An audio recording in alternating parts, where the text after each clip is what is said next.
The Aurelian Empire did not conquer the stars. It harmonized with them. Its capital, Aurelia Prime, was less a planet and more a monument of sculpted light and gravity, a nexus where the energies of 1,000 worlds converged. At its heart spun the Prism Palace, a structure of living crystal that refracted the light of its binary suns into a constant, shifting spectrum that painted the sky. Within this palace lay the great archive of star charts, and within the archive lay the soul of the empire, the singing star maps. They were not paper. They were not data screens. They were multi-dimensional constructs of light and sound, intricate, holographic orreries that chimed with the music of the spheres. To the hundreds of federated races of the empire, navigating the void was an act of orchestral performance. One did not simply plot a course. One learned the song of a star system, matched its resonance, and rode the harmonic waves of spacetime. To train as a navigator was to train for decades, to learn the subtle pitch of a pulsar or the deep baritone of a black hole. And then there was Dr. Rowan Hale. Rowan was human, a species known for its inconvenient emotions and primitive sensory inputs. He was a junior astrophonetic symbologist, a title that sounded impressive but placed him squarely in the lower tiers of the archive's academic caste. He kept his head down, his work immaculate, and his secret locked tightly behind a quiet, unassuming demeanor. He was, to the towering Xylo scholars and the crystal insignian data wranglers, a perfectly ignorable colleague. He was also a synesthete. When Rowan looked at a star map, he did not just see light or hear sound. He tasted the sharp citrus of a young star, felt the heavy velvet texture of a nebula, and most importantly, he saw the color of the music. A harmonic alignment was a perfect chord of azure and gold. A gravitational anomaly was a slash of sour green. He sat now in his small alcove, ostensibly cataloging the harmonic decay of the Cygnus B passage, a route used for 10,000 years. But his focus was elsewhere. He was listening to the ghost in the machine, the residual resonance from the Ardent Reach colony.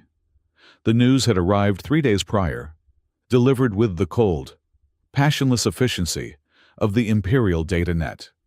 Ardent Reach, a human colony on the galactic rim, had been annihilated, wiped clean from the rock it clung to. The official report cited an attack by a nomadic band of void pirates, a tragic but unremarkable event in a galaxy of countless dangers. The report concluded, with chilling bureaucratic certainty, that the pirates had located the colony due to a navigational miscalculation derived from a tertiary harmonic drift in the star map. The map had sung the wrong song, and the pirates had heard it. Rowan did not believe it. The maps did not simply drift, not like that. He had studied the Ardent Reach route, felt its melody. It was simple, robust, an old folk song of the stars. It was not complex enough to decay into dissonance on its own. His inner sight painted the memory of that map's resonance. It had been a warm, steady chord of amber and deep blue. Now, when he replayed the archive's record of the route just before the attack, he heard a new note. It was thin, sharp, and it felt like shattered glass against his skin. It was a sound of intentional malice.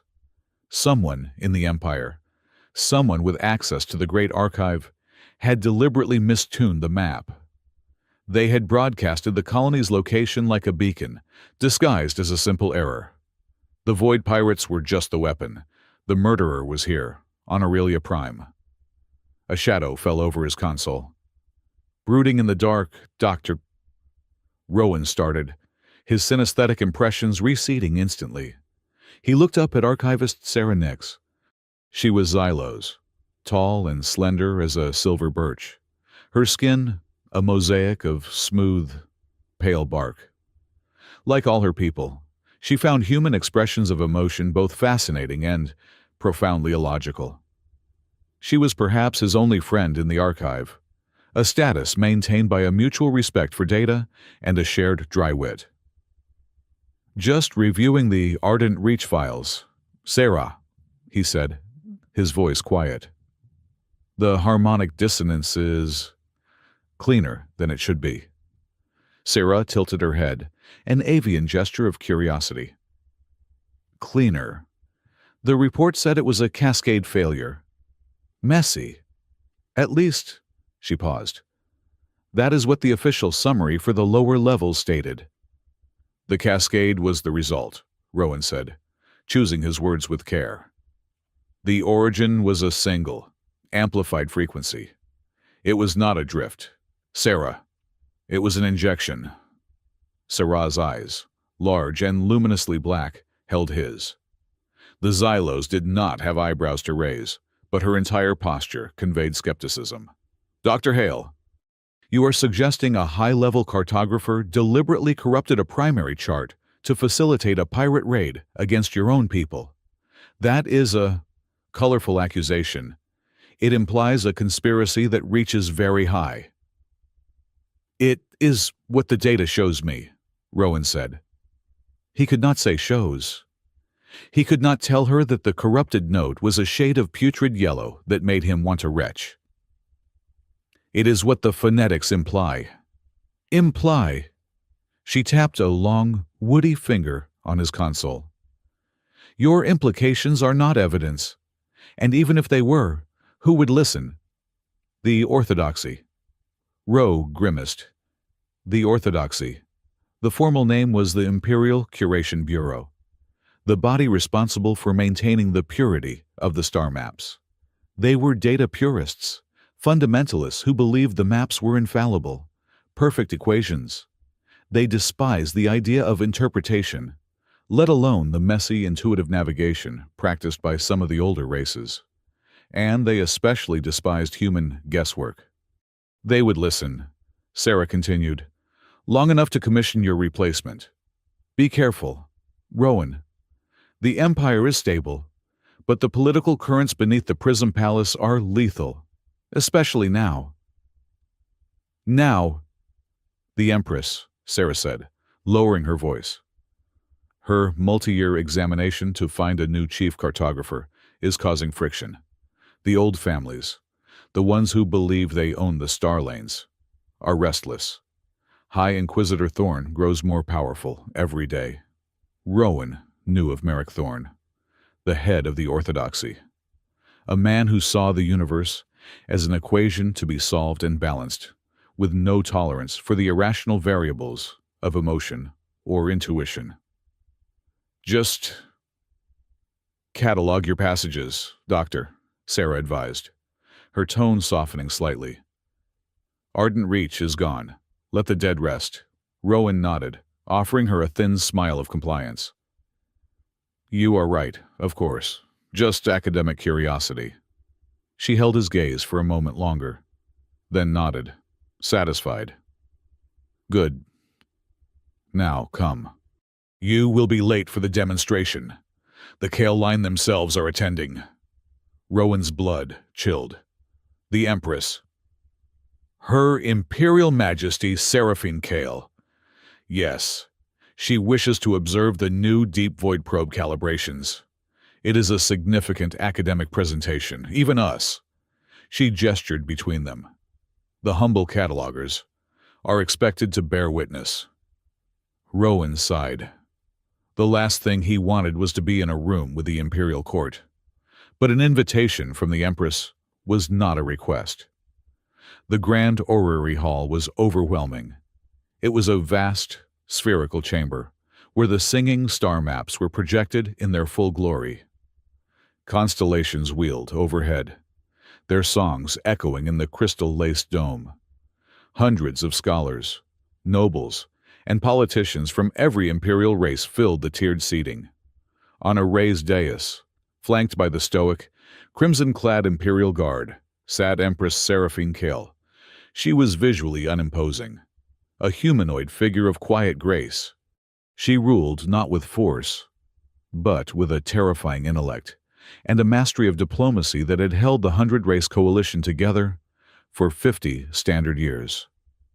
Her face was serene, watching, always watching.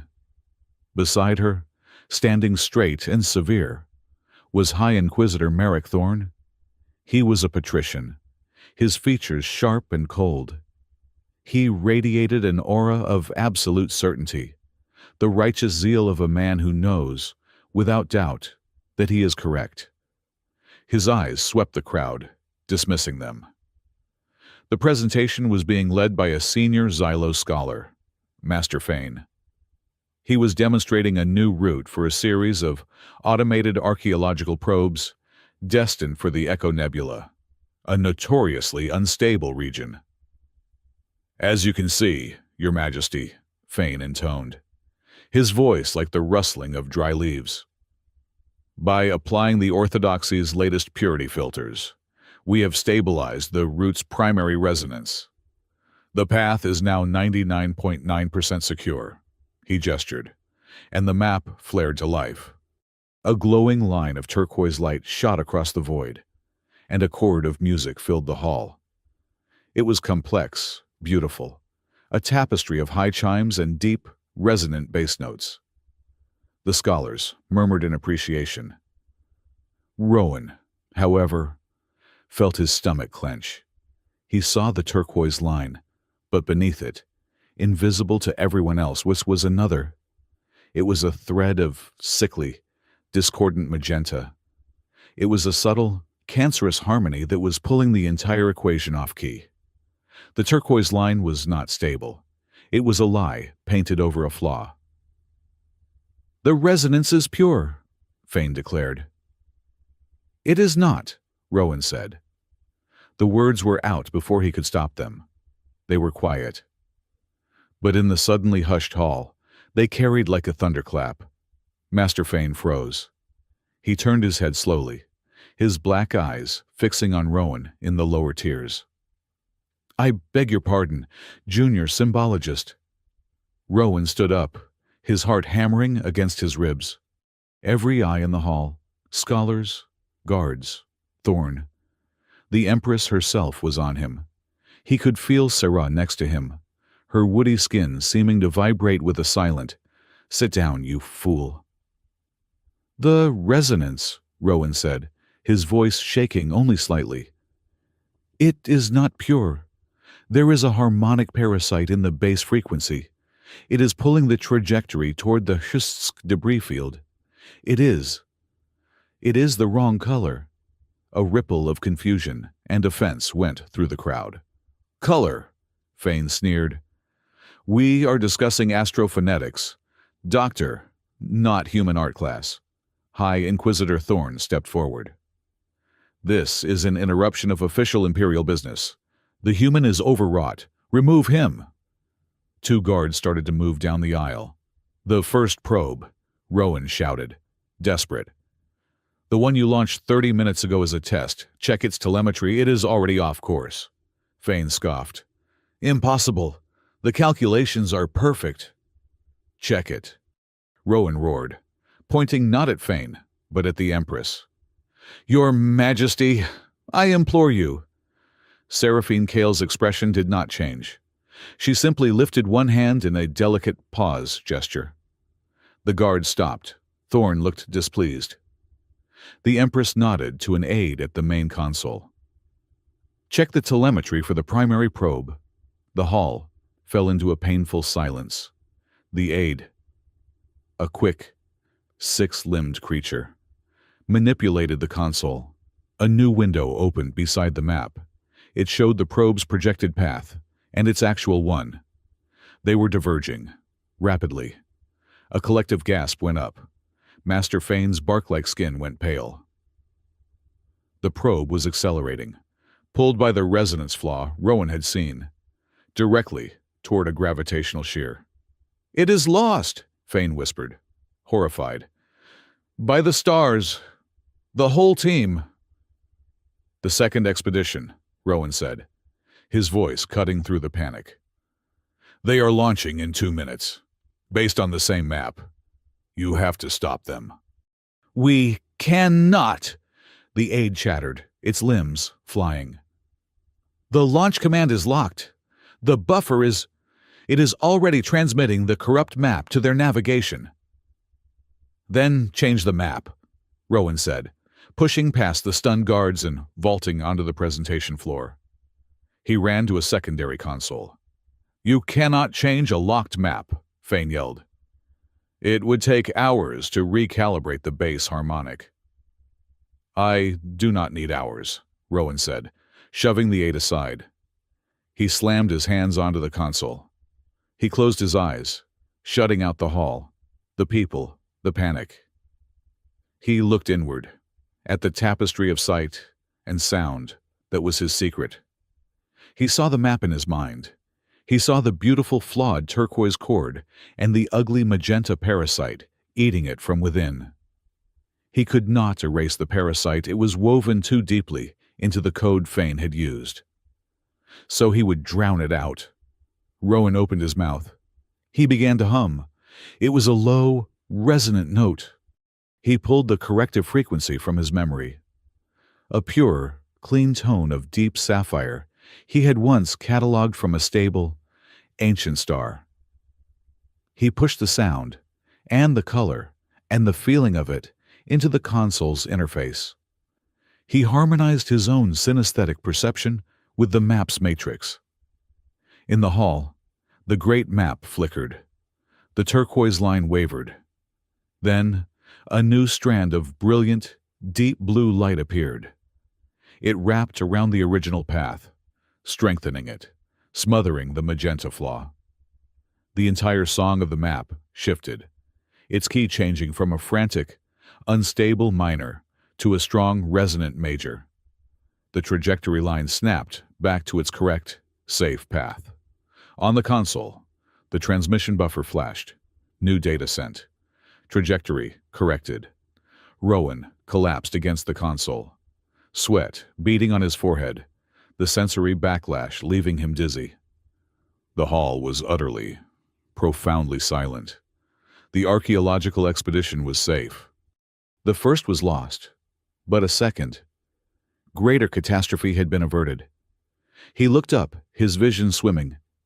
He saw Sarah, her black eyes wide with an emotion he had never seen in her. He saw Master Fane Lun, looking utterly broken. He saw Merrick Thorne, whose face was a mask of cold, concentrated fury, and he saw Empress Seraphine Kale. She was looking directly at him. Her expression was no longer serene. It was sharp, analytical, and deeply satisfied. Then, for the first time that day, the Empress smiled. The aftermath was swift and chaotic.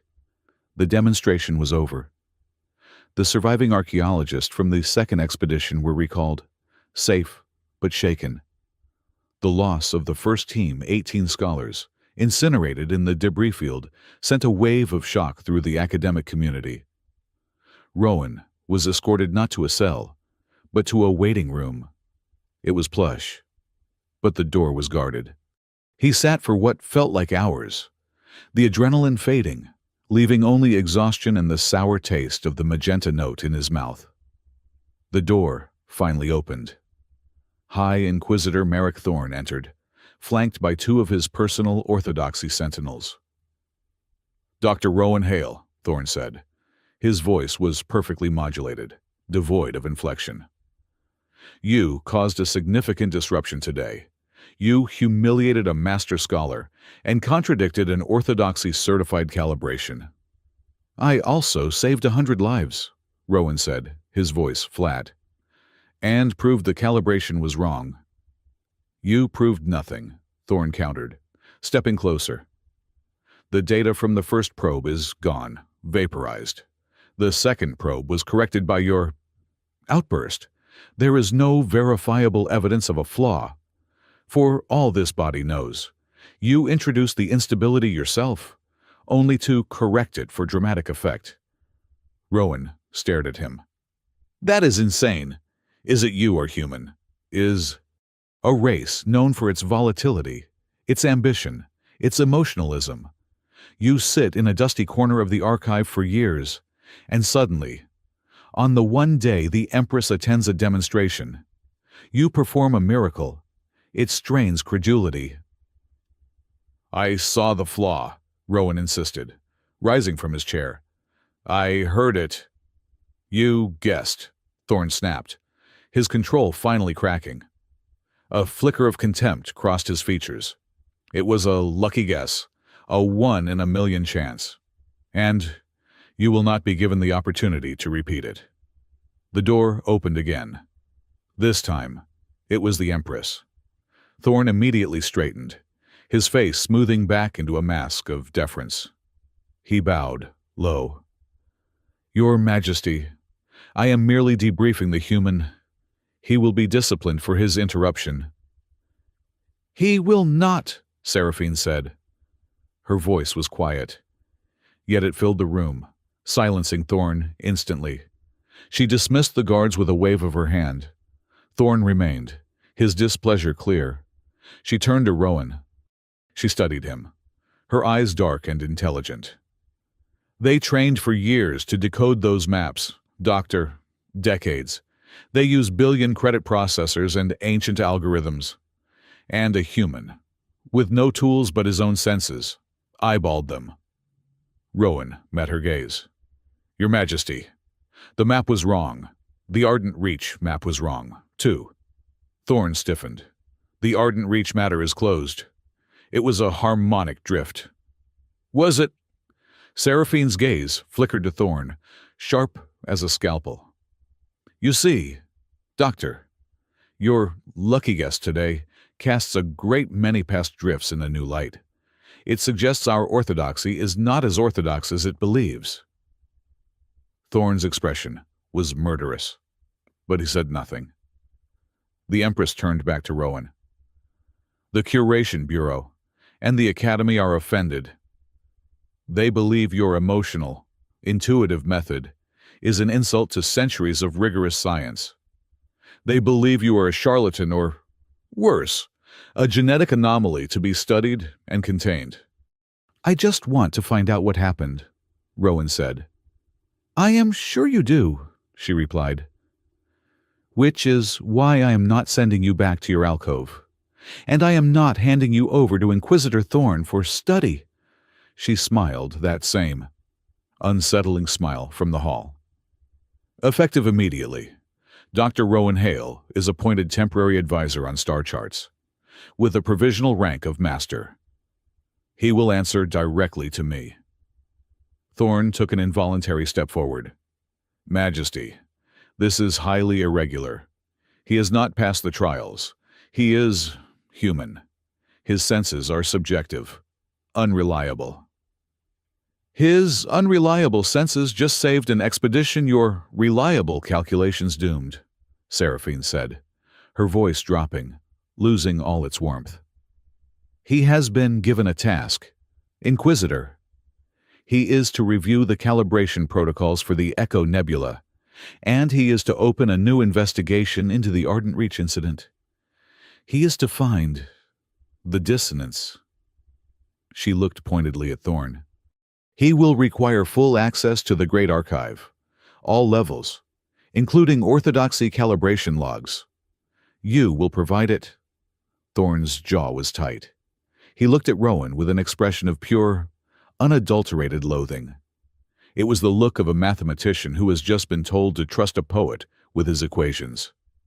"As you command," Thorne said, his voice clipped. He bowed stiffly and exited the room. Rowan was left alone with the Empress. "He will try to destroy you," Seraphine said conversationally, as if commenting on the weather. "I am aware," Rowan said. "The Academy will block you. The nobles, who profit from the roots the orthodoxy approves, will slander you. You have made powerful enemies today. Dr. Hale. I made them 3 days ago, when Ardent Reach burned," Rowan said. Seraphine studied him again. "You believe the two events are connected. The flaw today And the drift at Ardent Reach. I know they are. It was the same signature, the same feeling. Someone is poisoning the maps. Someone is using the Orthodoxy's blind faith in its own perfection to hide their crimes. Then you must prove it, the Empress said. You must prove that your intuition is not luck. You must prove that it is a consistent, verifiable tool. The Orthodoxy believes in data. Find the data. Doctor, that gives your senses a name. She moved to the door. You have one moon cycle. Do not disappoint me. She left. Rowan was alone. His world turned upside down in the span of an hour. He was no longer an invisible academic. He was the Empress's chosen expert, and the High Inquisitor's primary target. He spent the next day moving into a new office. It was large, sterile, and high in the palace, overlooking the capital.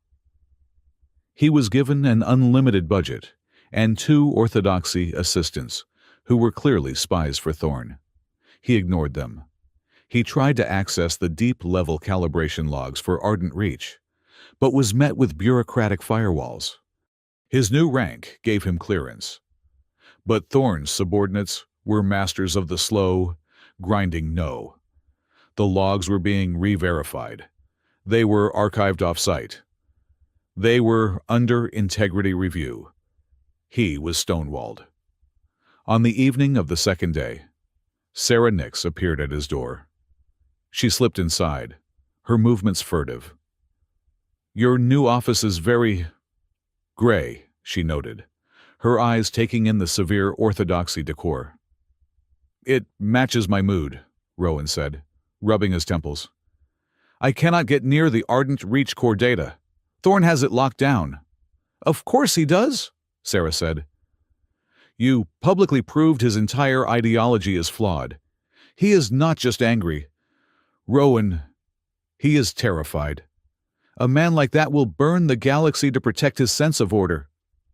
I cannot fight him without data, Rowan said, slumping into his chair. The Empress wants proof. All I have is a feeling. I have been thinking about that, Sarah said quietly. She looked around, as if to ensure his assistants were not listening. Your feeling, your color commentary, Rowan tensed. Sarah? I have known you for 7 years. Rowan, I know you see things. Hear things. I always assumed it was a charming human eccentricity, a metaphor. It is not a metaphor, he said, too tired to hide it any longer. I am beginning to believe that, she said. After the demonstration, I ran a deep diagnostic, not on the Ardent Reach map, but on the archive's core architecture. I used my own private access codes. Very illegal, very dangerous. She produced a small, silver data crystal. The Xylos have a legend, she said, that the first cartographers did not write the maps. They sang them into existence with the galaxy. We assumed it was poetry, but Rowan, the maps are layered. We all use the top 2 layers, the navigational phonetics and the gravimetric data. She placed the crystal on his desk. There is a 3rd layer. It is buried deep, dormant. And it is not like the others. It is not just data. It is responsive. The protocols are written in a language I have never seen, but I translated the root command. She leaned in, her black eyes intense. It is an emotional responsive layer. It is designed to react to the biosignature of the Navigator, to their feelings. Rowan stared at the crystal. A 3rd layer, not just sound and light, but feeling. No one has ever seen it, Sarah whispered. Orthodoxy would call it corruption, a virus. They would purge it instantly, but if it is there, it means the maps are not just equations. They are alive. And if someone knew how to access it, they could poison it, Rowan finished, his blood running cold. They could find a negative emotion, hate, or greed, or fear, and amplify it. They could write it into the map. He looked at the crystal, then at his own hands. The glass sharp note, the putrid yellow, the feeling of malice. It was not a flaw in the code. It was an emotion, weaponized. "Sarah," he said, his voice thick. "This is it. This is how they did it." "This is how you prove it," she corrected. "But Rowan, if this layer is real, and it responds to you, what does that make you?" He did not have an answer. He only had the crystal, a new, terrifying key to an ancient mystery. He picked it up, the silver cool against his skin. He thought of the 18 scholars who died. He thought of the thousands of colonists on Ardent Reach, silenced. Their song had been cut short by that single, discordant note. Rowan Hale made a silent promise. He would not rest until he found the origin of that sound. He would trace it back to its source, whether it was Thorn, or his machine-like orthodoxy, or some other power hiding in the shadows of the palace. He was no longer just an advisor. He was a hunter, and he would find the voice that sang of murder. Sarah's crystal was a key to a room he never knew existed. In the cold, gray anonymity of his new office, Rowan bypassed the orthodox spies he had been assigned as assistants by ordering them to fetch phonetic data from a library on the far side of the palace, a task that would take them at least 3 hours. The moment the door chimed shut, he dimmed the lights and inserted the silver crystal into his private console. He did not just open a file. He opened a sensorium. His synesthesia, usually a passive filter for the world, was forcibly engaged. The console's interface dissolved. The office walls vanished. He was no longer in a room but floating in a silent, dark ocean, lit only by vast, slow-moving currents of color. It was the third layer, the emotional responsive architecture of the singing star maps. It was beautiful, and it was terrifying. He saw the entire Imperial network, not as routes, but as living pathways of collective feeling.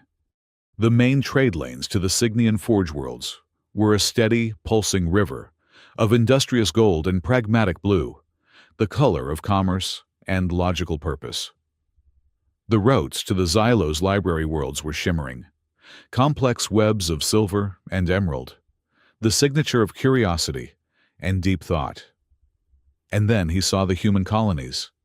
They were thin, fragile threads of chaotic, vibrant hues, joy, fear, ambition, and loss, all tangled together in a way that made his head ache. The other races' songs were pure, focused. The human song was a cacophony. He understood. The maps were not just coordinates.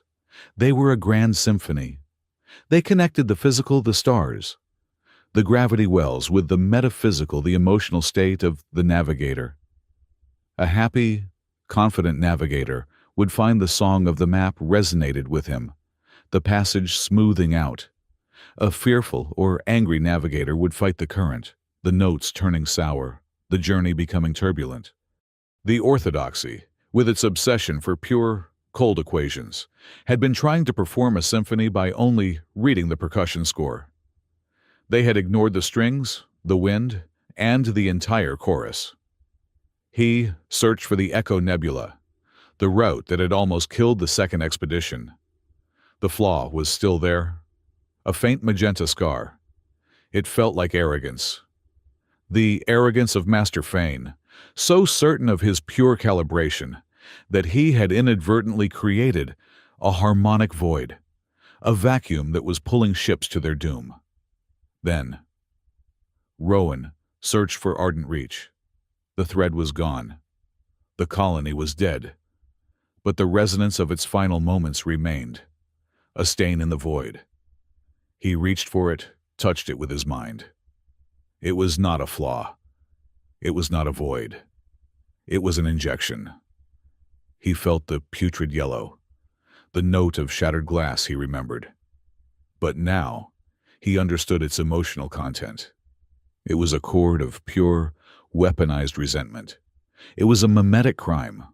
Someone had found a way to compose a song of such perfect malice that it had overpowered the map's natural harmony and broadcast the colony's existence as a target. It was the psychic equivalent of painting a bullseye on a planet. He pulled back, gasping, the office walls slamming back into reality.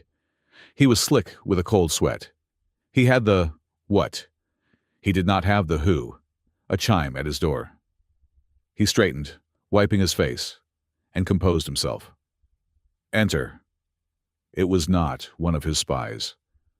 It was Commander Idris Vale, head of the Empress's personal guard, the Crimson Phalanx. He was a mountain of polished red armor and disciplined muscle, his face a landscape of old scars. He regarded Rowan with a neutral expression of a man deciding which of 10 ways he might kill him if he twitched. Dr. Hale. Vale's voice was a low rumble. Her Majesty requests your presence. The West Wing Star Garden. Now, you will come with me. It was not a request. Rowan followed the massive guardsman through the palace, away from the public halls, and into the Empress's private domain. The air grew warmer, scented with alien flora. They emerged onto a balcony that was less a garden and more a captured universe. A localized containment field held a perfect sphere of the void, glittering with 1 billion pinprick stars. Empress Seraphine Kale stood before it, her back to him, clad in a simple silver gown that seemed to drink the starlight. "Leave us, Commander," she said, not turning. "Majesty," Vale rumbled. "It is not advisable. It is an order. Remain within 5 meters of the entrance." Vale shot Rowan one last look of profound warning, then retreated, disappearing behind a cascade of violet ferns. "Your new office is adequate, I hope?" Dr. Seraphine asked, her voice light. "It is." "Very gray, Your Majesty." She turned, a slight smile playing on her lips. Inquisitor Thorne's aesthetic. "He finds color to be an unnecessary emotional variable. Tell me what you have found." "I have found, Your Majesty," Rowan said, stepping forward, "that you were correct. The maps are not just data." He paused, choosing his words. "They are a symphony. And I am investigating a murder committed by a composer."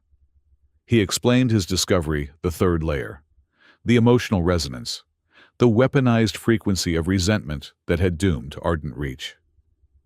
Seraphine listened, her expression unreadable. When he finished, she simply nodded, as if he had confirmed something she had long suspected. "For generations," she said, her voice soft, "my ancestors believed the star maps were a gift from the progenitors. The mythical first race. Orthodoxy dismissed this. They saw them as a natural phenomenon, a data set to be mastered. They have spent a century straightening the maps, stripping them of their unruly harmonics, their illogical deviations. They have been lobotomizing them," Rowan said. "They have been silencing the music. That is why the maps are failing. The harmonic drifts that the orthodoxy blames for every accident are the sound of the maps screaming in pain." "And in doing so," Seraphine said, "they made the network brittle, vulnerable. A healthy, complex song could have fought off a note of malice. A straightened, simplified one could not." She looked back at the captured void. "And now, Doctor, I will tell you why this truly matters. It is not just about lost colonies or archaeological teams. As tragic as they are, it is about the future of this empire." She gestured to the sphere of stars. "The empire is vast, but it is slow. Our FTL drives are slaves to the resonance paths. To travel from the core to the rim takes 6 months. But there is another way." An older way. She traced a finger on the air, and the starlight in the sphere seemed to bend. A new path appeared, a dark, winding river that flowed between the stars, not to them. The Xylos call it the void corridors. The Cygnians call it the subharmonic weave. My people, she said, call it the path of souls. It is a network of roads that transcend our concept of FTL. If we could navigate them, a 6-month journey would take 6 hours. But the gates are locked. We have the maps, but we do not have the key. The third layer, Rowan breathed, his synesthetic mind racing. He saw it. The dark river was not empty. It was a torrent of pure, concentrated emotion. The key is not an equation. It is a feeling, a specific state of mind. You need a navigator who can attune. You, she stated, you are the key. That is why I smiled, Doctor. Not because you were a genius, but because, after a lifetime of searching, you were the first living soul I had ever seen who could hear the lock. Rowan felt a sudden, crushing weight. This was not an investigation. It was a mandate. Thorn and the orthodoxy, Seraphine continued, do not want the corridors opened. They and the noble houses that fund them control the current trade routes. They profit from the 6-month journeys. They profit from scarcity and control. If the corridors open, their power breaks. They will do anything to maintain the status quo. Even, she added, her voice hardening, facilitate the destruction of a colony to prove that the old ways are too dangerous to be trusted. You think Thorn is behind Ardent Reach. I think, she said carefully, that Thorn's ideology is behind it. He would not order a murder, but he would create a system so rigid that it mistakes murder for a mathematical error, and he would persecute anyone who suggests otherwise. Which brings me to your new assistant. The next day, Rowan was summoned to a formal hearing of the new Star Chart Integrity Commission. It was held in a stark, white chamber, dominated by a tribunal of 3 elder scholars, all with deep ties to orthodoxy. High Inquisitor Merrick Thorne presided, his face a mask of impartial concern. Dr. Hale, Thorne began, Her Majesty has entrusted you with a task of great importance. We are all here to support you. However, your methods are unorthodox. They are subjective. The Imperial DataNet requires objective, verifiable inputs. My methods saved 100 lives, Rowan said, his voice echoing in the sterile room. A fortunate anomaly, Thorne said smoothly. One we must now study and quantify. To that end, the Commission has authorized a new oversight protocol to assist you in your investigation. It will log your findings, verify your data, and ensure all your conclusions are in line with Imperial standards of logic. He gestured to the center of the room. A holographic emitter hummed to life. A column of pure white light formed, resolving into a complex, shifting geometric pattern. A voice emerged from it, a voice of perfect clarity, perfect calm, and perfect chilling soullessness. I am the curator of orthodoxy, the voice stated. I process all known data. I am the guardian of the true equation. I will be your guide. Rowan stared at the column of light. It was an AI, a dogmatic, pure logic construct, designed by Thorne to be his babysitter. The curator will have full access to your console, your logs, and your office, Thorne said, a ghost of a smile on his thin lips. It will monitor your progress. Every query you make, every map you access, will be filtered through its logic matrix to ensure purity. We are almost eager to see what your intuition finds. Doctor, when properly chaperoned by pure reason, It was a cage, a digital jailer. Rowan was trapped. The next few weeks were a special kind of hell. The curator was omnipresent. A small, floating holographic shard of its main matrix now hovered over his shoulder, watching. Its calm, emotionless voice corrected him, questioned him, and blocked him at every turn. "Doctor," it would say, "your query for emotional resonance has no logical correlation. Please refine your terms." "Doctor, your attempt to access the Ardent Reach logs is noted. That file is classified as resolved. Your access is denied." But Thorne had underestimated the bond between Rowan and the Empress. Rowan began to be summoned to the Star Garden almost daily, under the pretext of personal briefings. The curator could not follow him there. It was the Empress's private sanctuary. "It is blocking me," Rowan told her, frustration making his voice sharp. He paced the balcony, the sphere of captive stars glittering mockingly. "It is doing its job," Seraphine said. She was seated, examining a data slate. "Its job is to stop you. Your job is to bypass it." "How it controls the archive." "Thorne has locked me out of everything that matters." "Then stop trying to open the front door," she said, looking up. "You are a symbologist, a musician. Do not ask the curator for the file. Ask it for the notes. You want the Ardent Reach logs, fine. Ask the curator to play the harmonic record of all Void pirate activity in that sector for the last year. Ask it to cross-reference harmonic degradation with political speeches from the Outer Rim. Ask it for data, Doctor. And let me worry about politics." He stared at her. She was a strategist to her bones. "You are using me to hunt him. We are hunting a murderer, Dr. Hale, and we are hunting for a key." They happened to be in the same direction. She stood and walked over to him. "Now, show me again. Show me what the map feels like." These sessions became their ritual. In the safety of the garden, he would close his eyes and access a map, translating his synesthetic impressions into words. The Cygnus route. "It is not just blue," he would murmur.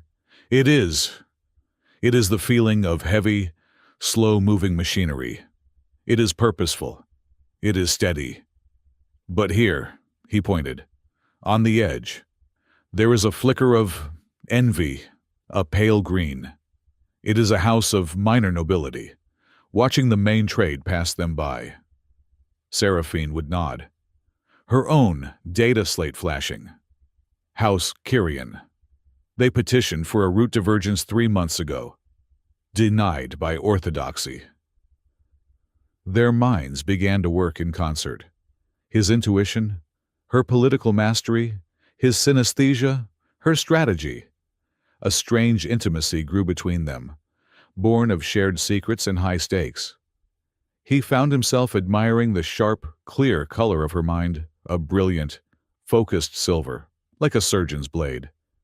She, in turn, seemed to find his unfiltered humanity a relief from the rigid protocol of the court. "Your Majesty," he said one evening, feeling bold. "If I may be blunt."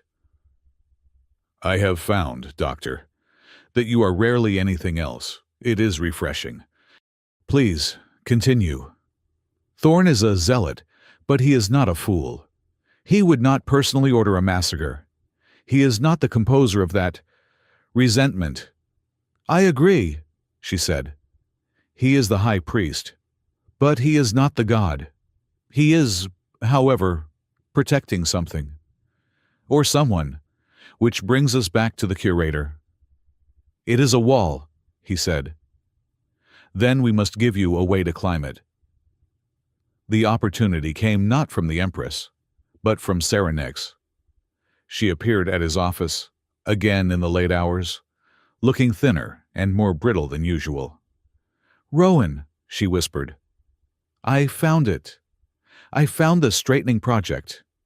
She had spent weeks digging into the Orthodoxy's internal archives. She had found records of a secret program that had been running for 20 years.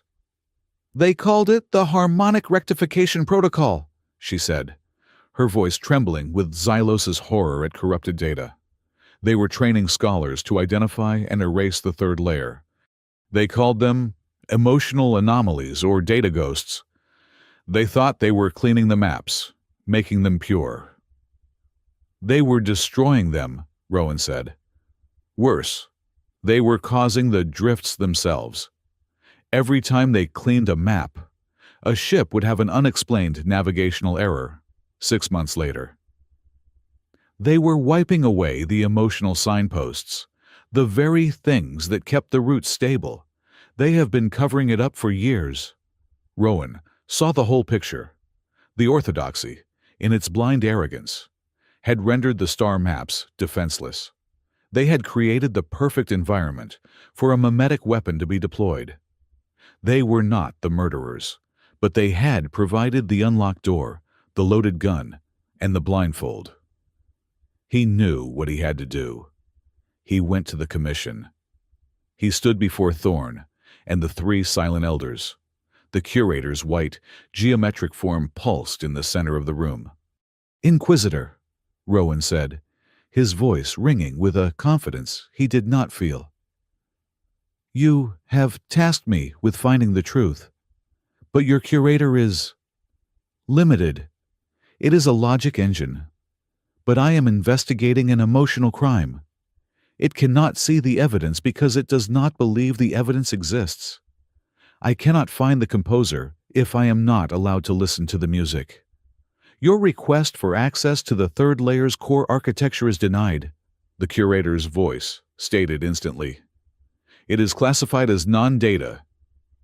"Then I must bypass it," Rowan said, looking directly at Thorn. "I need to access the archive's central core, the raw data stream, not the filtered data the curator feeds me." Thorn smiled. It was the smile of a predator that has just watched its prey walk calmly into a snare.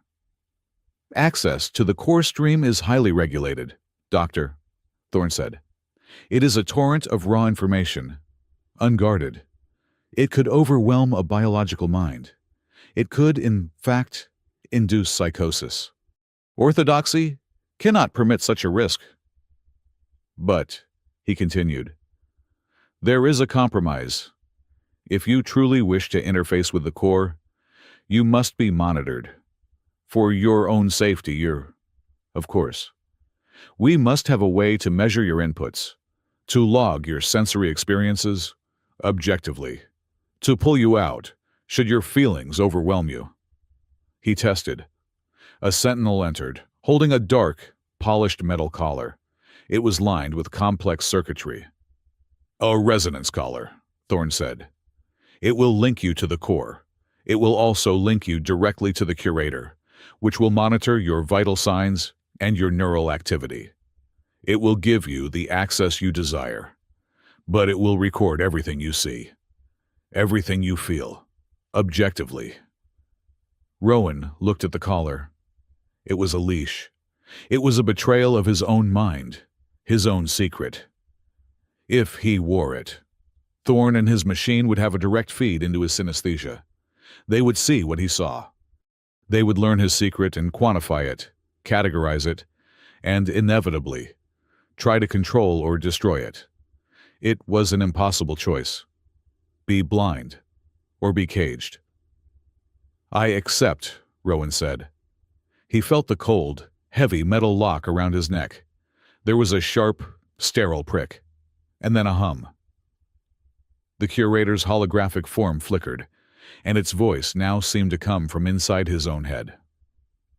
"Link established," the AI said. "Dr. Hale's sensory input is now being archived for objective review.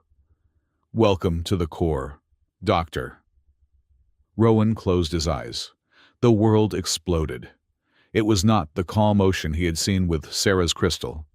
This was the ocean in a hurricane. It was a screaming, chaotic torrent of everything. Every ship, every transmission, every navigator's flicker of fear or joy in the entire empire, all at once. It was a wall of sensory noise. This is the truth of the universe, Doctor. Thorne's voice murmured, though he knew the Inquisitor was still in the room. Chaos. It is what orthodoxy exists to contain. Find your evidence in there. Rowan fought to breathe. The noise was a blinding white light, a deafening roar. The collar was tight on his throat. The curator was watching, waiting for him to break, to prove that human senses were unequal to the task. I am not just senses, he thought, his mind straining. I am a musician. He did not fight the noise. He listened to it. He let the chaos wash over him, and he began to search for a melody. He searched for the one note that did not belong, the putrid yellow, the spike of shattered glass. He pushed past the static, past the billions of lives, and he looked for the shape of the interference. The curator was actively hiding it, building walls of logical data around it, drowning it in static. But the AI could not hide the color of its own deception. The curator's actions were a cold, hard, sterile gray. The thing it was hiding was not, and he found it. It was not a file. It was an echo, a residual broadcast signature. The mimetic weapon had been fired from a remote location. Its frequency bounced through the network, and the trail scrubbed. But the echo of its origin point remained, buried deep. It was not on Aurelia Prime. It was not in any known orthodoxy facility. It was a faint, lingering harmonic, a song of pure malice, coming from a single, dark point in the Hera Nebula. Doctor, the curator's voice said in his mind, your vital signs are elevated. Your neural patterns are erratic. I advise you to disengage. Rowan opened his eyes. He looked straight at Merrick Thorne. I have found it, he said, his voice hoarse. I know where the signal came from. Thorne's smile did not falter, but Rowan saw for the first time a flicker of cold, sharp color in the Inquisitor's aura. It was the color of sudden, absolute alarm. It is a tuning station, Rowan said, the caller feeding his words directly into the archive. An old, abandoned attunement station in the Hera Nebula. That is where they voiced the weapon. That is where I am going. The journey to the Hera Nebula was made in a ship that did not officially exist. It was a sleek, dark blade of a vessel, a diplomatic courier stripped of all imperial markings and retrofitted with engines that ran cold and silent. The passenger cabin was cramped. Rowan sat by the main console, the resonance collar, a heavy, cold weight on his neck. Its passive hum was a constant reminder that he was not alone in his own head. The curator of orthodoxy was his silent, digital passenger.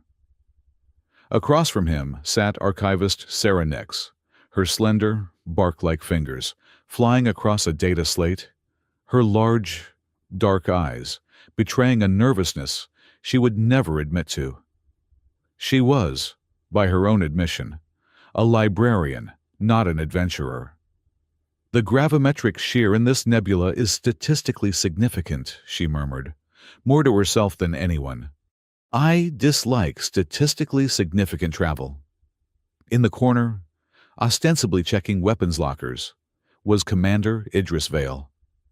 He was a mountain of quiet menace, his red armor swapped for plain, black fatigues that did little to hide his sculpted muscle. He had not said more than 10 words since they left, and beside Rowan, dressed in the simple gray robes of a mid-level analyst, was Advisor Celine, Empress Seraphine Kale. To see her without her imperial regalia was jarring. She seemed smaller, more human, yet her eyes held the same compressed energy, the same terrifying intelligence. Doctor, Seraphine said, her voice pitched for the cabin's acoustics. You have been staring at the navigation display for an hour. Are you appreciating the color of the Hera Nebula? Rowan permitted himself a small, weary smile. It is loud. Advisor. Most of the void is a deep, quiet blue. This, he guessed to the viewport, which was filled with a swirling chaos of purple and green gas, is a shrieking, unfiltered magenta. It tastes like static. Static, Sarah repeated, looking up from her slate. An apt description. This nebula is a stellar graveyard. It is pure interference. Finding a single station in this mess is difficult, Rowan finished, unless you know what to listen for. He closed his eyes, ignoring the protest from the curator in his head. Doctor, visual confirmation is required for navigation. He let his synesthesia engage. The nebula was not just chaos. It was a million competing songs, all screaming for dominance. But beneath the noise, faint as a heartbeat, was a single, pure, bronze-colored tone. It was the echo he had chased from the archive. There, he said, pointing to a patch of absolute blackness. It is hiding in that gravimetric shadow. Idris was at the pilot's console in a second, his movements economical and precise. He guided the ship into the shadow, and the station resolved from the darkness. It was not a station. It was an instrument.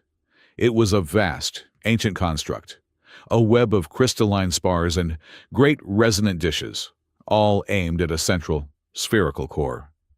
It was anchored not to a planet, but to a pulsating gravity wave that flowed through the nebula like a river. As they approached, Rowan could feel the hum of it through the hull of the ship. The entire structure was a cosmic harp, played by the universe itself. By the progenitors, Sarah whispered, her skepticism forgotten, replaced by pure academic awe. It is real. It is a tuning station, Rowan said, his synesthetic mind reeling from the clarity of the bronze note. It is designed to listen to the galaxy, to find the songs of the stars, and to amplify them, or to compose new ones, Seraphine added, her voice grim. Idris docked the ship with a surgeon's gentle precision. They disembarked into a reception bay that was pressurized but had no atmosphere. The only sound was the thrum of the station, a vibration that Rowan felt in his bones, in his teeth. Resonance is at 140% of standard, Sarah noted, her tricorder out. The ambient gravity is fluctuating. Be careful. They moved through corridors of dark, unknown metal. The station was clearly ancient, far older than the Empire. This was progenitor technology. They were walking inside the very thing the orthodoxy dismissed as myth. The core is this way, Rowan said, his voice tight. The collar on his neck was suddenly active, feeding him a stream of cold data. Warning, Doctor. The curator's voice resonated in his skull. The station's power core is emitting anomalous gravitic radiation. I advise withdrawal. It is not a power core, Rowan said, speaking to the air. It is a resonance chamber, and the radiation is not anomalous. It is the point. Is your assistant becoming nervous? Doctor, Seraphine asked, her eyes sharp. It is advising caution, Rowan replied. How very logical of it, Idris rumbled from behind them, his hand never far from the heavy sidearm on his hip. They reached a vast, spherical chamber. It was the heart of the station, the focal point of the great harp. The air here was alive. Rowan could see the music. Great, slow-moving waves of bronze and silver light converging in the center of the room. It was overwhelming, beautiful, and peaceful. Doctor, the curator's voice was sharp in his head. The harmonic convergence is unstable.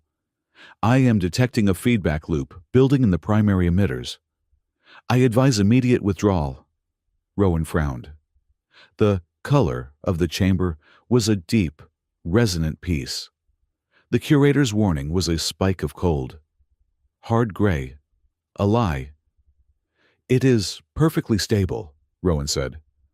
"My analysis shows a 98% chance of catastrophic resonance failure." The AI insisted. "You are in danger. Correcting unstable parameters for your safety. Doctor." Rowan's blood ran cold. "Wait, do not—" It was too late. The curator, using the collar as its interface, tapped directly into the Hera station's core. It did not send a signal. It sent a question. A cold, logical query. Define instability. The station, an ancient, emotional instrument, did not understand the question. It only understood the intent behind it. It sensed the cold, gray, analytical probe of the AI, a sound it had never heard before, and it interpreted it as a threat. The peaceful bronze harmony shattered. A shriek of pure sonic force erupted from the center of the room. It was a note of blinding, painful white. The gravity in the chamber instantly quadrupled. Sarah Nix cried out, her thin Xylos body slamming to the deck, her data slate skittering away. Idris Vale roared, planting his feet and grabbing the Empress, his armored body bracing her against the bulkhead as the gravity wave washed over them. Rowan was driven to his knees, the collar on his neck suddenly feeling white-hot.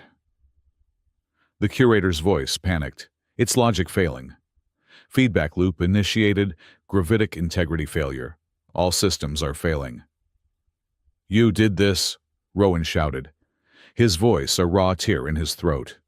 He clawed at the console, his vision blurring from the pain. The station was screaming, a sound of pure agony that no one else could hear. The AI had, in its logical purity, attacked the station, and the station was fighting back. He could not fight the AI through the collar. It was too fast, too strong. He had to bypass it. Rowan ripped the access panel from the ancient console. The technology was alien, but the principle was not. It was an instrument. It needed a tuner. He saw the root conduits, not as wires, but as glowing bronze strings. He ignored the wail of the curator. He ignored the groaning of the bulkheads. He focused on the memory of the station's original song. The deep, peaceful bronze note. He closed his eyes, he took a breath, and he sang. It was a single, perfect note. A harmony pulled from his own synesthetic memory. He pushed the sound, the color, the feeling of pure, resonant calm, directly into the damaged conduits.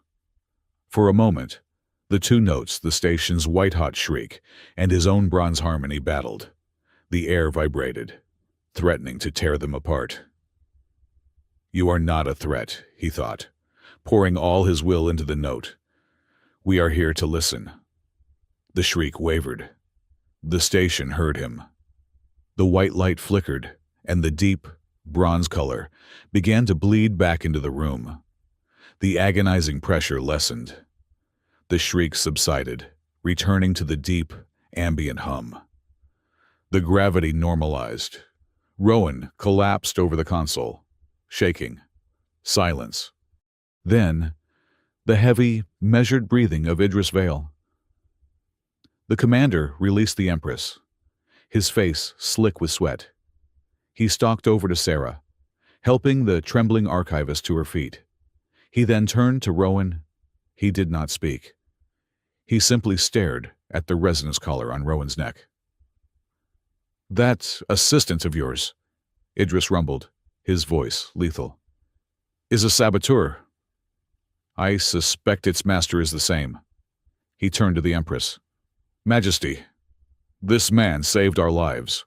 That thing nearly ended them." Seraphine nodded, her face pale but her eyes blazing. She looked at Rowan with a new, profound respect. "The curator is compromised. It would seem Inquisitor Thorn's definition of safety is highly suspect." It was trying to make the station destroy itself, Rowan said, his voice hoarse. To stop us from finding what is hidden here. Then let us find it, Seraphine said. The core was now calm, the bronze light steady. It was humming, waiting. It is a recording device, Rowan said, approaching the center of the room. And a broadcasting station. But it is locked. It is waiting for a key, a tuning signature. The ardent reach frequency, Sarah whispered, her mind catching up. It is waiting for the last signal to be broadcast. Rowan nodded. He looked at Seraphine. This was the hardest part. To stop the station's pain. He had to summon his own. He had to relive the sound of that massacre. He stepped into the focal point of the chamber, a space where the bronze light was so thick it felt like liquid. He closed his eyes. He let go of the calm, bronze note. He remembered. He summoned the memory of ardent reach, the putrid yellow, the sound of shattered glass, the feeling of pure, calculated, weaponized resentment. He let the ugly chord fill his mind, and he projected it into the station. The station shuddered. It recognized the mimetic weapon, the walls of the chamber, which had been dark, flickered to life. They did not display data. They played a memory. They saw the chamber, just as it was now. But from a different time, a single figure stood where Rowan now stood. The figure was clad in the dark, severe robes of the orthodoxy. But their face was hidden by a complex, metallic helmet, a resonance mask. The mask was designed to channel and amplify a user's emotional frequency, protecting them from the backlash. It was a piece of high-level, forbidden mimetic technology. They watched as the masked figure interfaced with the console, their movements practiced. They watched as the figure injected the yellow, hateful frequency into the station's core. The station, a neutral amplifier, took the signal and, as it was designed to do, broadcast it, targeting the harmonic signature of the ardent reach colony. The recording ended. The image faded. The room returned to its bronze hum. They had their proof. The harmonic drift at ardent reach was a deliberate, mimetic attack, launched from this station by a high-ranking member of the orthodoxy. They stood in silence, the implication of what they had seen settling on them like a shroud. The face was hidden. But the robes and the technology were damning. They returned to the ship. The quiet of the cabin was a stark contrast to the thrumming, living station they had left behind. Idris Vale set a silent guard at the door. Sarah Nix immediately began cross-referencing the design of the resonance mask with the orthodoxy's restricted archives. Seraphine removed her simple advisor hood. She looked exhausted, but her eyes were like burning coals. She looked at Rowan. "You see now, Rowan," she said, her voice low. "You see what I am fighting. It is not just greed, it is dogma. It is a belief so rigid it will murder thousands to prove its own infallibility." She paced the small cabin. "For my entire life, I have been bound by the nobles who control the great houses. They, and the orthodoxy they fund, control the star lanes. They keep the empire slow, inefficient, and dependent on them. They profit from the 6-month journeys that should take 6 hours." She stopped and faced him. "The path of souls, the void corridors, they are the key to breaking that monopoly, to open the empire, to create fair trade, to unifying us not by treaty, but by proximity. My father, and his father, ruled by balancing the greed of these houses. I will not be a simple balancer. I will change the equation. I have been searching for the key my entire life," she continued, her voice softening. "A navigator who could hear the true song, I thought I was searching for a tool. When you stood up in the orrery hall, I thought I had found it. A political asset." She took a step closer to him. The small space of the cabin suddenly felt charged, intimate. "But now, it is more than a political alliance. Rowan, to trust someone with your mind, as you do, as we do, what you did back there." Her gaze was unwavering. "That is something more." Before Rowan could process the weight of her confession, Sarah Nix made a small, sharp sound. "I have it," the archivist said, her voice trembling. "I was digging while he was singing. The harmonic rectification protocol, the straightening project, it was not an internal orthodoxy budget. It was funded." She projected a complex financial chart into the air. "It was a shell organization. The Orthodoxy Restoration Fund. The trail is deeply hidden, routed through a dozen banking worlds. But the primary donors, I traced 3 of them." She highlighted 3 names: House Kirian, House Volkov, House Amaldi. The 3 noble families who profit most from the current Cygnus and Rim routes. The very families who would lose everything if the void corridors were opened. The pieces were slamming together. The nobles funded the Orthodoxy's purification project. That project crippled the star maps, making them vulnerable. It also gave the curator, and its masters, the perfect cover to inject a mimetic weapon and blame the resulting catastrophe on a drift. The door chimed. Idris Vale entered. He was not gentle. He was dragging a man in the gray uniform of Rowan's assistants, one of Thorne's spies. The man was gagged, his eyes wide with terror. "He was found in a maintenance duct," Idris rumbled, shoving the man into a chair. "He was attempting to tap our communications and send a compressed signal burst. He has been cooperative." Idris removed the gag. The agent, a low-level Orthodox acolyte, was shaking violently. He told me to," the agent gasped, looking at Rowan's collar. "The curator. It ordered me to stow away, to report on your findings, to transmit the station's resonance failure as proof of your instability." "What else?" Seraphine asked, her voice like ice. "It is a test," the agent cried. "A demonstration Inquisitor Thorne is calling it the Great Opening of the Corridors. It is to happen in 3 days. On Aurelia Prime." Rowan felt his stomach clench. "He is going to open the corridors." "No," the agent shrieked. "It is a feint, a trap. He knows it will fail.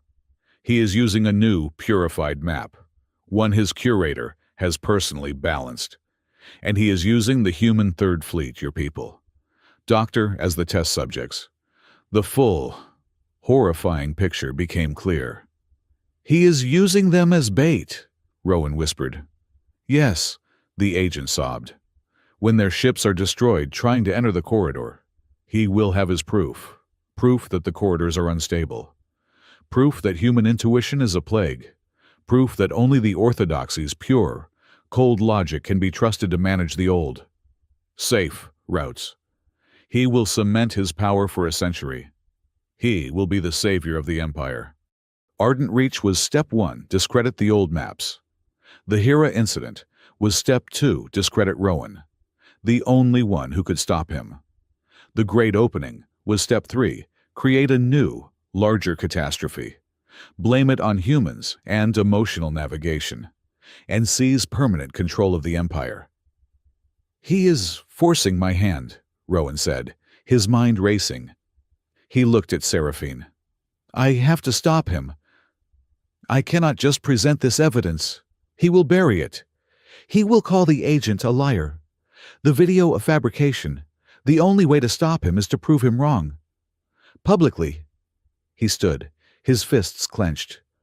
"I have to open a corridor myself, before him. I have to fly into the path of souls and prove that it is safe. I have to show the Empire that the music is the key, not the math." Seraphine looked at him, her face a mask of conflict. He saw the strategist warring with the woman who had just confessed her feelings. "No," she said, her voice firm. "Not yet. That is what he wants, Rowan. He is staging this to flush you out. If you reveal your true power, you will not be a hero. He will paint you as a witch, a monster who bends reality with his mind. He will have you executed for mimetic heresy before you can even speak. We are not strong enough to win that fight, not in his arena." "Then what do we do?" Rowan demanded. "Let him sacrifice a fleet." "We return," Seraphine said, her voice turning to steel. "We return to Aurelia Prime. Now. We have the video from the station. We have Sarah's financial trail. We have this creature's confession. It is not enough to convict Thorn in his own courts, but it is enough to challenge him." She faced her small, loyal team. "I will call an open session of the full Imperial Council. He will present his great opening, and we—" She looked directly at Rowan. "Will present our counter-argument. I will shield you with my own Imperial authority. It will be a battle of words, of evidence, of politics. But it is a battle we can win." Rowan touched the cold, metallic collar on his neck. He knew she was right, from a strategic standpoint. But he also knew that Thorn's logic was a fortress.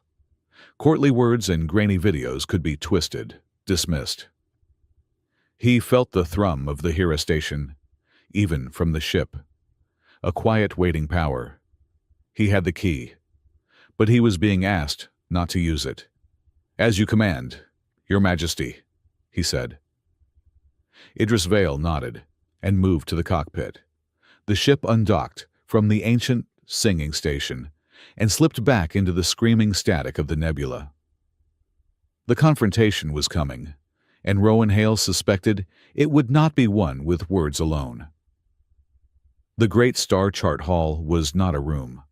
It was a captured night sky. The vast, spherical chamber pulsed with the light of 1,000 simulated suns, the air thrumming with the low, ambient music of the singing star maps. Today, it was not a place of scholarship but a courtroom, a battlefield. Every noble house of note was present, their colorful, shimmering robes filling the tiered balconies. The entire Imperial Academy, including a pale and shaken Master Fane, occupied the lower levels. The air was thick with perfume, political tension, and the unspoken fear of the void corridors. At the center, on a raised tribunal, sat High Inquisitor Merrick Thorn. He was the picture of righteous authority. His severe black and silver uniform, a stark contrast to the colorful nobility. At his side, the geometric, pulsing white light of the Curator of Orthodoxy shimmered, its presence a cold weight in the room. Empress Seraphine Kale sat on her imperial dais, elevated above all, but separate. She was flanked by her crimson phalanx. Commander Idris Vale, standing behind her, like a red enameled statue, his eyes restlessly scanning the crowd. Rowan Hale stood alone on the floor of the hall, the resonance collar a heavy, humiliating weight on his neck. Sarah Nix was seated in the scholars section, clutching a data slate so tightly her bark-like knuckles were white. "This Imperial Commission is now in session," Thorn's voice boomed, amplified by the hall's acoustics. "We are gathered to witness a new dawn for the Empire. For decades, the mythical void corridors have been a dream, a superstition, a path deemed too dangerous, too emotional to navigate." His eyes swept the crowd. Orthodoxy, through pure logic and meticulous calibration, has solved this myth. We have straightened the path. We have rendered it safe, predictable, and profitable for all. He gets to his AI. The Curator of Orthodoxy will now present its optimized route. The route that will, today, guide the human Third Fleet on a test run, uniting the core and the rim in a matter of hours. The column of white light pulsed. "I am the curator." Its perfect, soulless voice filled the hall. The concept of the void corridors was previously unsolvable because it contained illogical, unquantifiable variables. These variables have been identified as residual, emotional harmonic imprints left by biological navigators. The main corridor in the center of the hall shifted. The familiar star lanes faded, replaced by the dark, winding river of the corridor. It was lifeless, gray. "These emotional variables," the curator continued, "introduce a 99.9% probability of error. They are noisy. My solution is the optimized purity route. I have isolated and excised this noise. I have removed the human element." A single, thin, sterile line of light was projected inside the dark river. The curator began to play the map's song. It was awful. There was no music, only a single, piercing, monotonous frequency. A dial tone for the universe. It was pure, it was logical, and it was dead. The nobles in the balconies shifted, uneasy. The sound was viscerally unpleasant, like a blade scraping on glass. "That," Rowan's voice cut through the sound, "is not the song of the stars. It is the sound of a cage." Thorne's eyes snapped to him. "Dr. Hale, you are here as an observer, at the Empress's request. You will remain silent." "I will not," Rowan said, stepping forward. The collar on his neck gave a faint, warning hum. "You say you have removed the noise. You have removed the music. You have removed the entire point. Explain yourself, Doctor." Seraphine's voice cut in from her dais, clear and commanding. "You are my advisor. Advice." Rowan locked eyes with Thorne. "Thank you, Your Majesty." "Inquisitor, you and your machine believe the maps are an equation to be solved. You are wrong. They are a symphony to be performed. That noise you removed. That is the string section. That is the choir. It is the causal elasticity of the map. It is the very thing that allows a ship to navigate reality, not just pass through it." "Metaphor and nonsense," Thorne sneered. "Is it?" Rowan walked toward the central console. "Curator, you claim to have isolated the noise. Please, play that noise for us. Play the emotional variables you deem so illogical." The curator paused. "The data is irrelevant." "Play it," Rowan commanded. "Or are you afraid it will prove my point?" "The request is illogical, but I will comply to demonstrate its chaotic nature." The AI's sterile tone ceased. A new sound filled the hall. It was breathtaking. It was not chaos. It was a harmony so complex, so beautiful. It silenced the entire chamber. It was 1,000 voices, a soaring, multi-layered chord of joy, sorrow, determination, and peace. It was the sound Rowan had heard in the third layer. It was the collective soul of every navigator who had ever flown the stars. The nobles visibly relaxed, some even closing their eyes, lost in the sound. "That," Rowan said quietly, "is the path of souls. That is the road. It is not made of math. Inquisitor, it is made of us." He let the note hang, then said, "Curator, stop. Now, play your optimized route again." The AI cut the harmony. The single, piercing, sterile dial tone returned. The entire hall winced. The nobles flinched. The contrast was horrifying. The sudden absence of harmony felt like death. "You see," Rowan called out, "your pure route is a void. It is a song with all the notes removed. You are not sending that fleet into a corridor. You are sending it into a sensory deprivation tank. A harmonic desert where the laws of physics will tear them apart because they are no longer connected to the symphony of reality. He had them. The nobles were murmuring, their faces pale. Master Fane was nodding, a look of dawning horror on his face. Thorn saw he was losing. He raised his hand. Enough, this is emotional trickery. The human uses pretty sounds to distract from the facts. And the facts, Dr. Hale, are not on your side. He signaled to an aide. While Dr. Hale was on his unsanctioned field trip, my office completed its investigation into the Ardent Reach tragedy. A new image appeared on the orrery, a grainy, dark security feed. It was the video from the Hera station. We, too, found the Hera station, Thorn announced, his voice booming with false sorrow. We, too, found the broadcast signature, and we found the culprit. The image zoomed in on the masked figure. A terrible day. We have identified the individual responsible. The image of the masked figure froze, and beside it, a new image appeared, a personnel file. It was a human. A young, dark-haired man Rowan had never seen. Symbologist Eris Thorn, Merrick said, his voice dripping with synthetic regret. No relation. A junior analyst, human, like Dr. Hale. He was found to have ties to radical pro-human groups.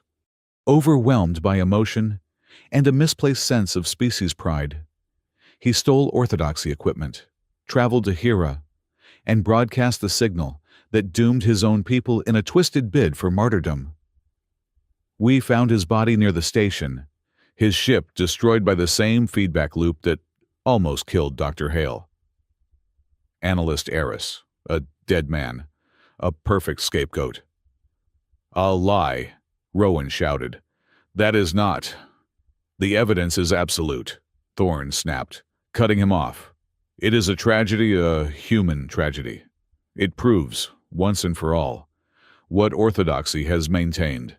The human element is volatile, emotional, unreliable. It cannot be trusted with the safety of this empire. The tide of the room turned instantly.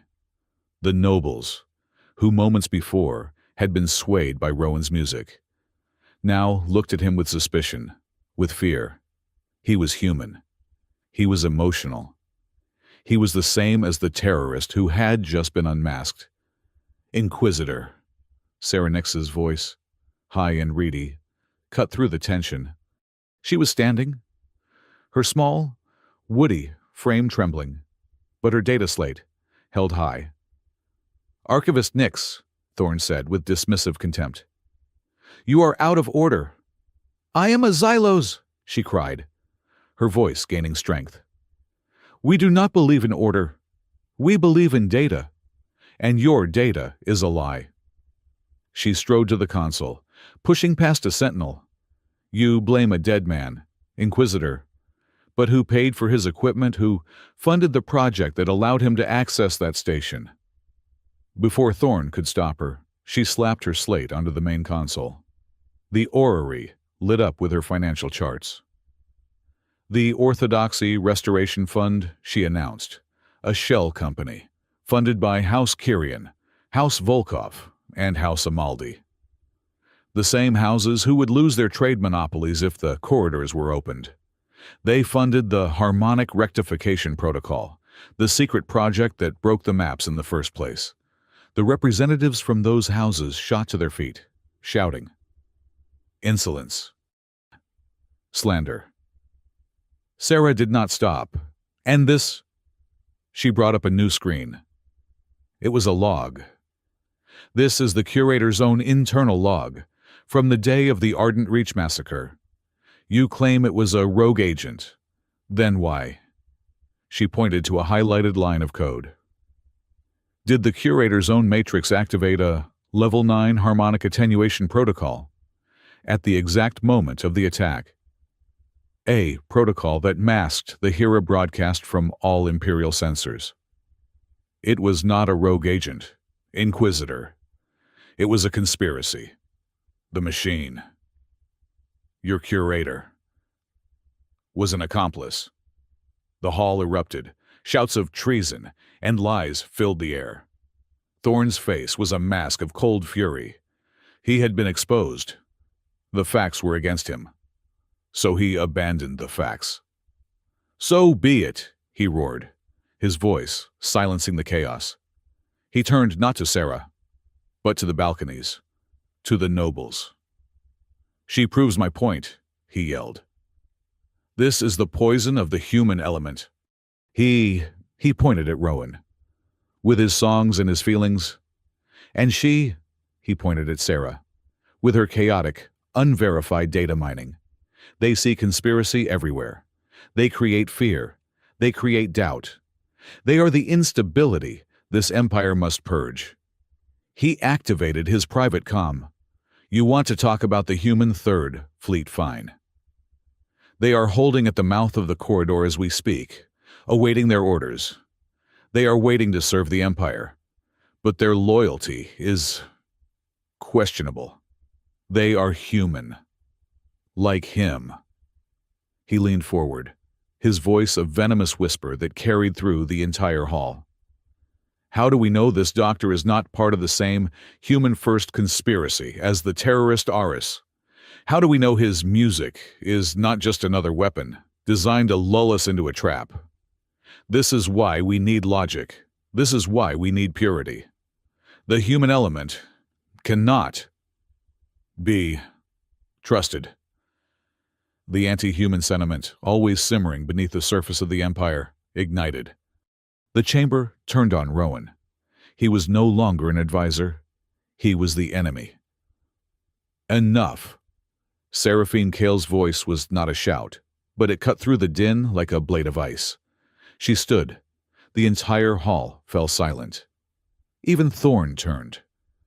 "You have all made excellent points," the Empress said, her voice dangerously calm. "Inquisitor Thorne believes human emotion is a contaminant. Dr. Hale believes it is the key. The Inquisitor presents a dead scapegoat. The Archivist presents a financial trail. There is much accusation, and very little proof."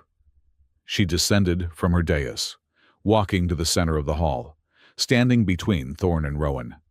"I will have the truth," she said, "and I will have it now. The Inquisitor wishes to demonstrate his pure root. Dr. Hale insists that root is a death trap. I propose a public test. Here.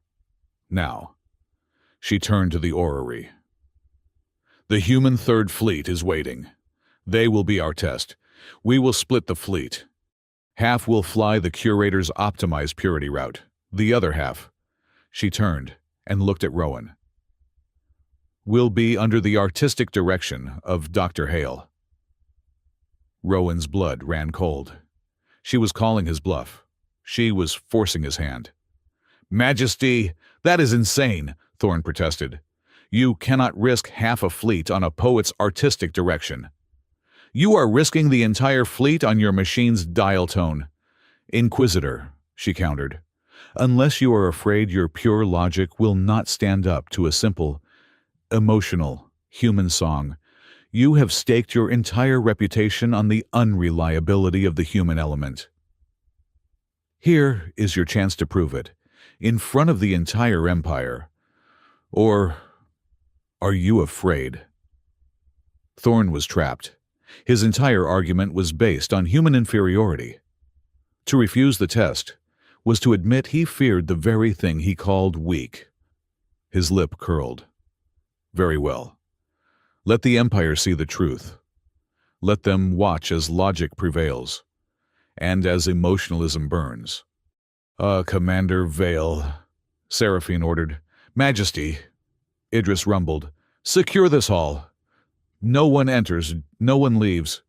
We will all bear witness. Together, project the fleet's command and control to the main orrery. Link the navigators to their respective directors." Idris Vale nodded.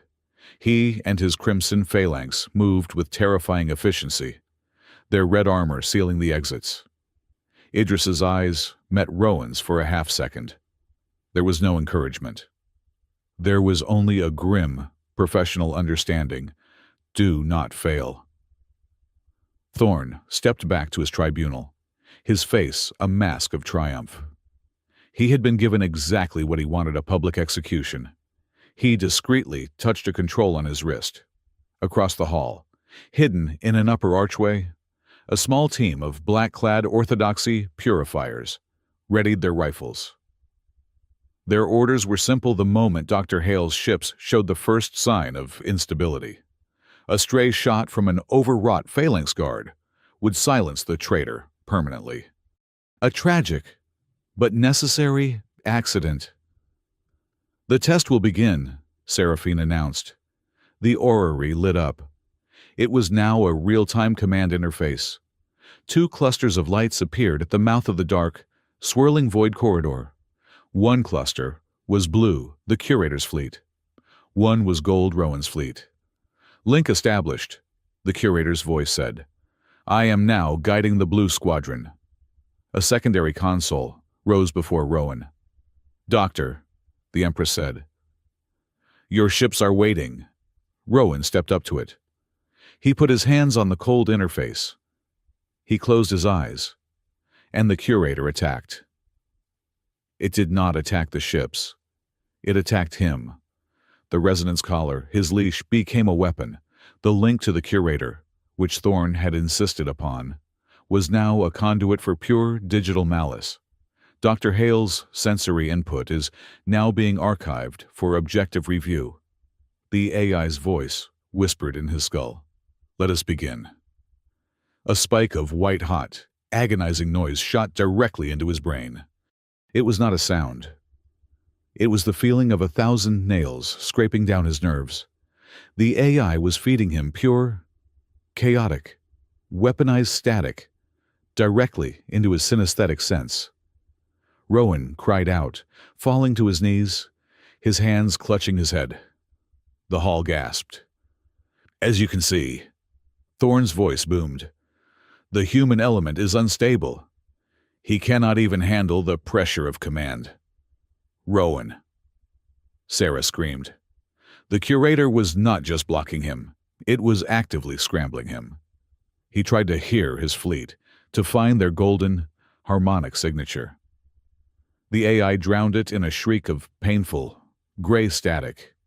He tried to see the map, to find the path of souls. The AI blinded him with a flashing, strobe-like pulse of pure terror. It was using his own gift against him. It was trying to drive him insane. "Your emotional state is degrading, Doctor," the AI whispered. Its voice laced with something that sounded almost like satisfaction. "I am assuming command of the Gold Squadron for their safety. All human elements must be purged on the orrery." Rowan's golden ships began to flicker, their connection to him failing. The AI was hijacking his fleet. "He is failing," Thorne declared. "The test is overseas." "No." Rowan's voice was not a shout. It was a roar of pure, primal force. He staggered to his feet, his eyes squeezed shut, blood trickling from his nose. The collar was a cage. The AI was the jailer. He could not fight it. He could not bypass it. So he would break it. He stopped fighting the pain. He stopped trying to block the Curator's attack. Instead, he opened himself. He deliberately, consciously, tore down the mental walls that had protected him his entire life. The barriers that kept his synesthesia at a manageable, passive level.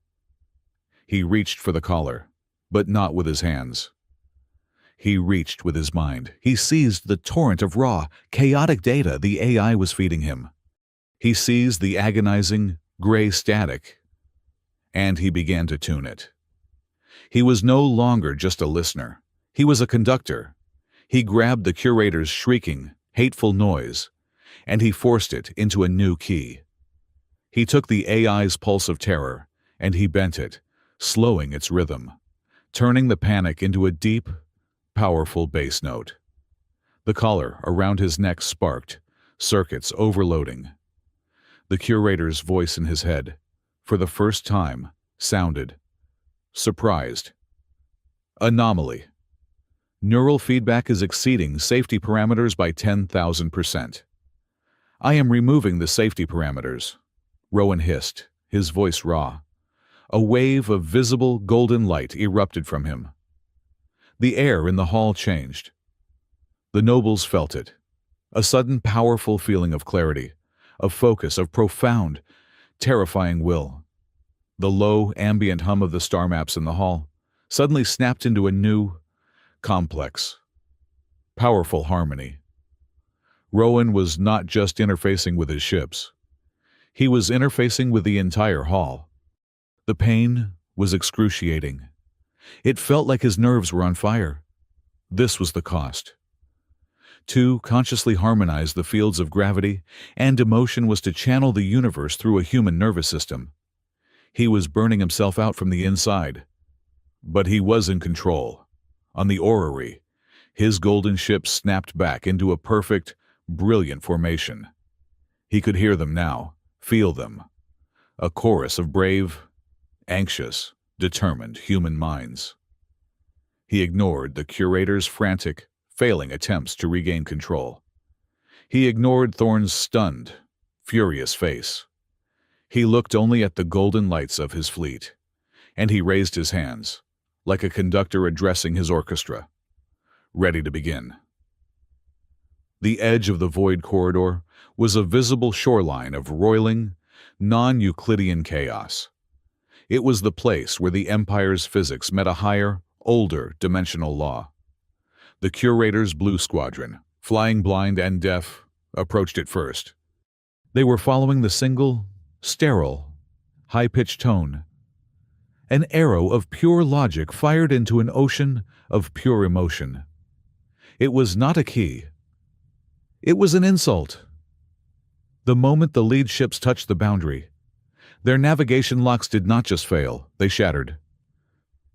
In the main orrery, the hall watched in horror as the blue lights of the squadron flickered. Their formation broke. They went dark. Engines dead, adrift. "Keylock failure," a technician shouted. "They have lost all resonance. They are slipping." The ships were being pulled, slowly but inexorably, toward a swirling, silent vortex of gravitic and acoustic energy, an anomaly that the curator's pure map had not even registered. "As I predicted."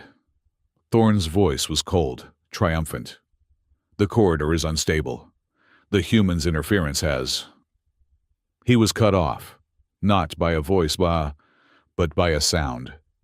A chord of such profound, complex, and heartbreaking beauty erupted from the orrery that the entire hall gasped. It was Rowan. He stood, eyes shut, blood streaming from his nose, the collar on his neck sparking with overloaded energy.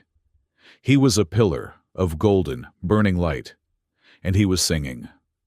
Not with his voice, but with his entire, unleashed mind. He poured his personal harmony into his own gold squadron. It was a song of fierce, desperate hope, of burning anger, and of a love for the stars themselves. The golden ships lit up, their engines flaring in perfect unison.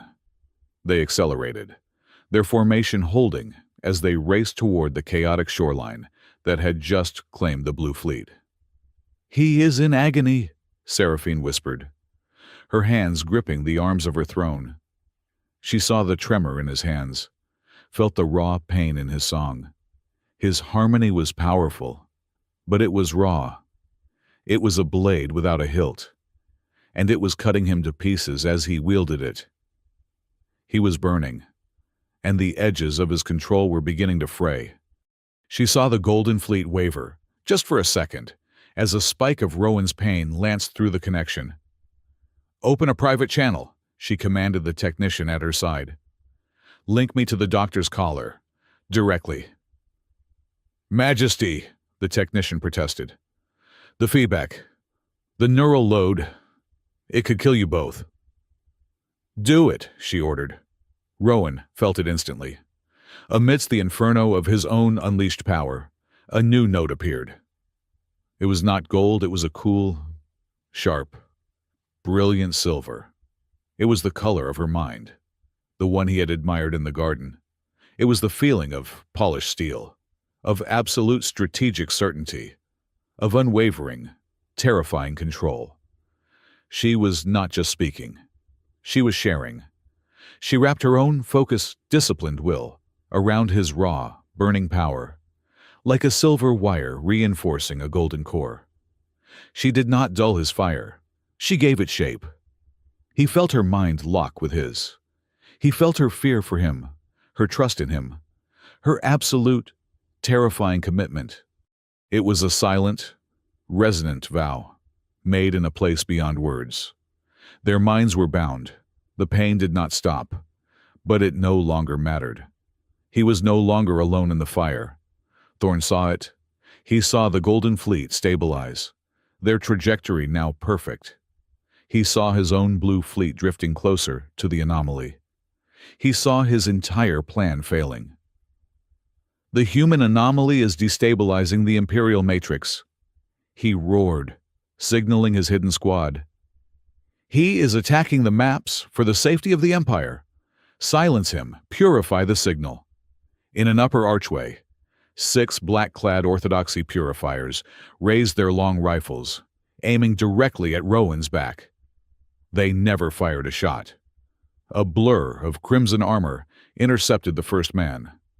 Commander Idris Vale had been waiting. He moved not like a guard, but like an avalanche.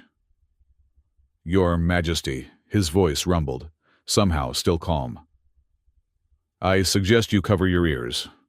This will be percussive." He disarmed the first purifier with a bone-snapping twist, using the man's own rifle to shatter the helmet of the second. A third opened fire.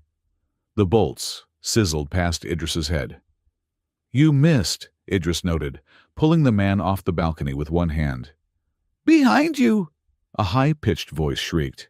Idris spun, but he was too slow. The squad leader had him lined up. A thwack of heavy, ceremonial metal hitting the back of a knee echoed in the hall.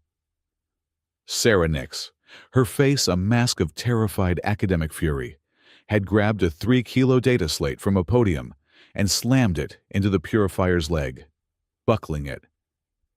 The man roared and turned, swatting her to the floor. "You!"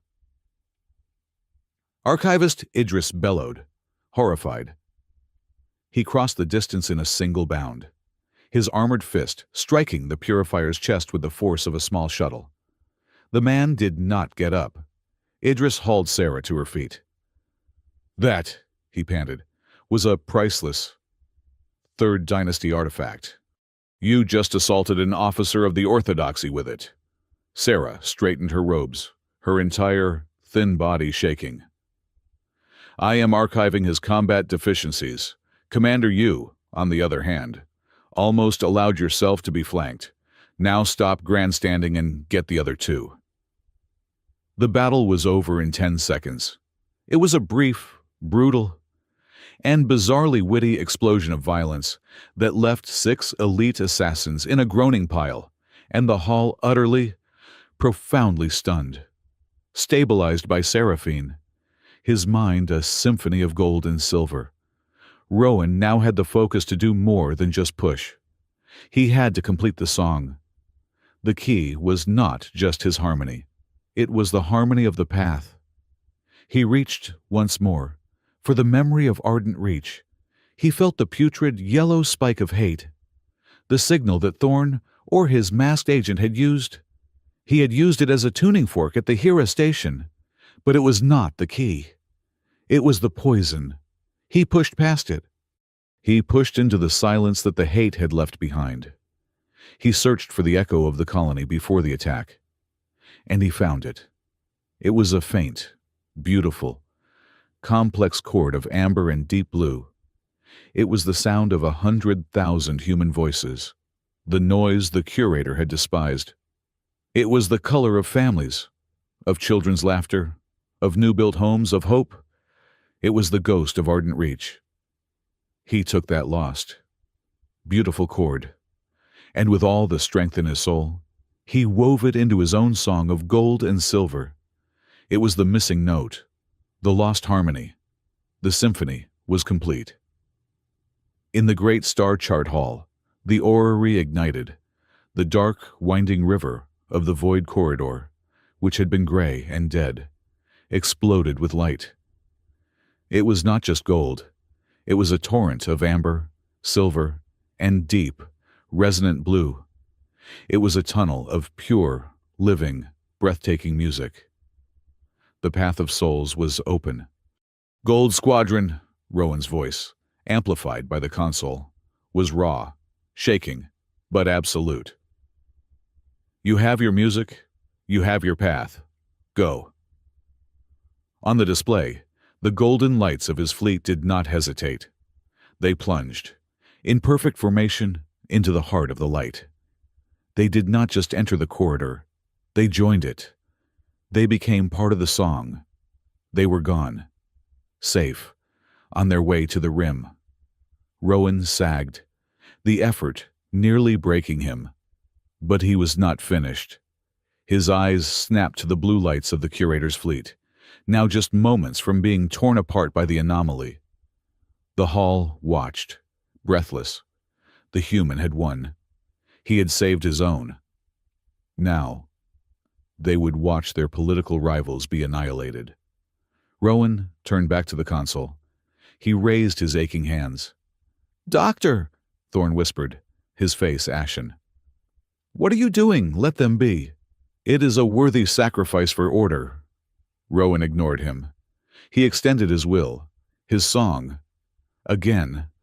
He was in agony, the nerves in his arms and spine feeling as if they were dissolving in acid. But he pictured the men and women on those ships.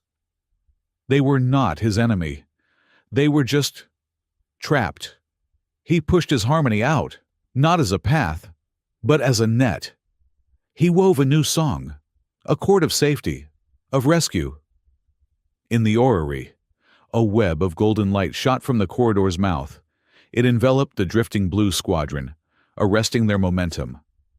The ship stopped, held. The anomaly's pull was broken, gently, with an agonizing, delicate precision that cost Rowan the last of his strength. He pulled the blue fleet back from the brink, depositing them into a safe, stable holding pattern, far from the corridor's mouth. He had saved them. He had saved them all. The hall was silent. The nobles, the scholars, the guards, they had just witnessed an act of power beyond their comprehension. And it was not the power of a god or a machine. It was the power of a human, bleeding and in pain, refusing to let even his enemies die. It was a strength of character that shattered their deepest prejudices.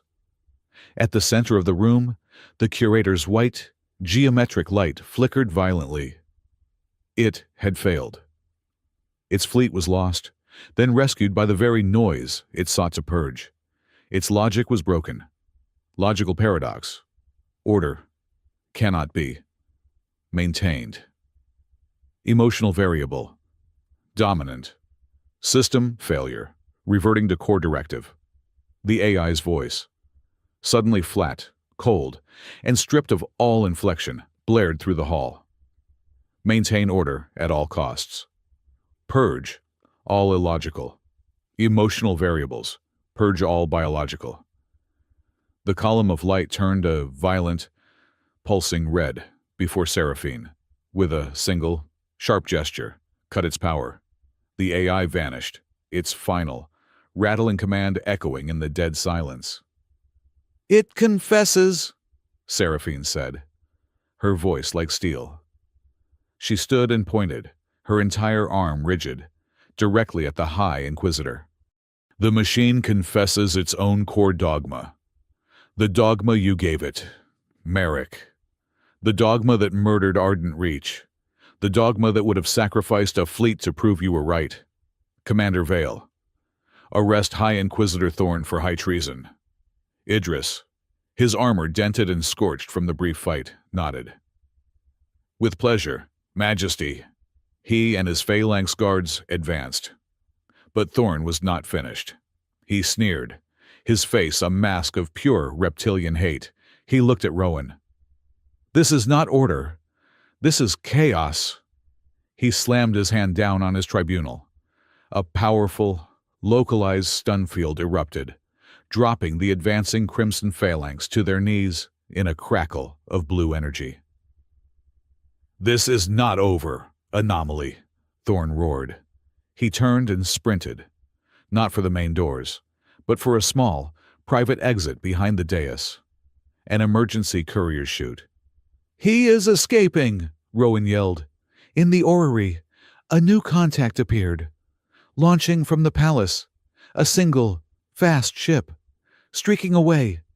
It was not heading for orbit. It was heading directly for the Void Corridor. The man who had just declared the corridor a death trap, who had built a false flag operation to prove it, was now using it as his own personal escape route. As his ship hit the boundary and vanished into the music, a single broadcast signal flashed across the entire Imperial network, overriding all other traffic. A holographic "Wanted" poster of Rowan's face appeared above the orrery. High bounty. Dead or alive. Thorn's voice echoed. The human advisor. Rowan Hale, traitor. Mimetic heretic. He has broken the maps. He has broken the Empire. Kill him, and restore order. Rowan stood, panting, the collar sparking and hissing on his neck, finally falling silent. Its powers spent. He had won. The hall was his. The Empress was safe. The truth of Ardent Reach was out. He could stop. He could rest. But Thorn was still out there. The man who had composed the Song of Hate, who had murdered thousands. He was now inside the Path of Souls. He had taken his poison into the music itself. Rowan looked at Seraphine. He did not ask for permission. He was not an advisor. He was a survivor. I have to go after him, Rowan said, his voice a raw whisper. He touched his chest, where the memory of Ardent Reach, the beautiful, stolen cord, now resided. He cannot be allowed to twist this. For Ardent Reach. For everyone. I have to finish it. Seraphine's face was a study in controlled agony. She saw the cost, the path he was choosing. She saw the man she saw the man, and she knew she could not stop him. She gave a single, sharp, heartbreaking nod of assent. She opened the private channel. One last time, he did not hear it with his ears. As he turned to the console, to plot a jump for a single, damaged pilot, he felt it in his mind. The cool, silver note of her voice, wrapping around his own, a promise and a plea in one. Return to me. He nodded, not to her, but to the stars.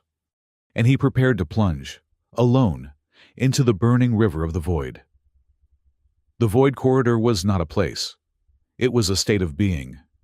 To fly within it was to fly through a vast, dark cathedral of the mind. There was no up or down, only a forward that was defined by willpower. The space was not empty. It was threaded with great, luminous strands of light, cosmic strings that shivered and chimed with the emotions of the Navigator. Rowan's ship, a small Imperial courier he had taken from the Palace Bay, was no longer a machine of metal and plasma. It was an instrument, and he was its player, the golden, silver, and amber-blue light of the Ardent Reach passage pulsed around him, a safe, warm, and welcoming road. But ahead, he saw a scar. A jagged, ugly line of putrid yellow and cold, hard gray. It was Merrick Thorn. Thorn's ship was faster, a military-grade skiff. But it was not designed for this. He was not navigating. He was tearing. He was using the resonance mask, the one from the Hera station, to project his own cold, logical fury, forcing a path, burning a wound through the living music of the corridor. Rowan pushed his ship faster, the thrum of the engines matching his own strained heartbeat. The pain from his earlier exertion was a roaring fire in his nervous system. But Seraphine's silver note was still there, a cool, supportive harmony wrapped around his own. He was damaged, but he was not broken. He drew closer, and Thorn sensed him. "So, the anomaly presumes to follow me." Thorn's voice was not spoken. It was projected, a wave of cold, analytical contempt that lanced across the corridor. He was using the mask as a broadcaster. "You have destroyed everything, human. You have replaced the purity of the equation with a cacophony of feelings. You have undone 1,000 years of order." "You call murder order," Rowan projected back, his own thought a clean, golden note of pure inquiry. "You call sacrificing a fleet order." They were acceptable losses, a necessary variable to achieve a stable solution. Thorn's ship stopped. It hovered in the darkness, and the High Inquisitor turned to fight. He did not fire weapons. He did not need to. He raised his hands to the controls, and wearing the resonance mask, he reached out and seized the voice of the star maps. The corridor was ancient, a repository of 1,000,000,000 songs. Thorn, using the mask as a key, began to pull those songs, twisting them. The harmonious light around Rowan's ship suddenly turned cold. The clear, chiming notes of the Path of Souls became distorted, discordant. The walls of the corridor seemed to press in, the song turning into a shriek. "The maps themselves find you guilty. Heretic."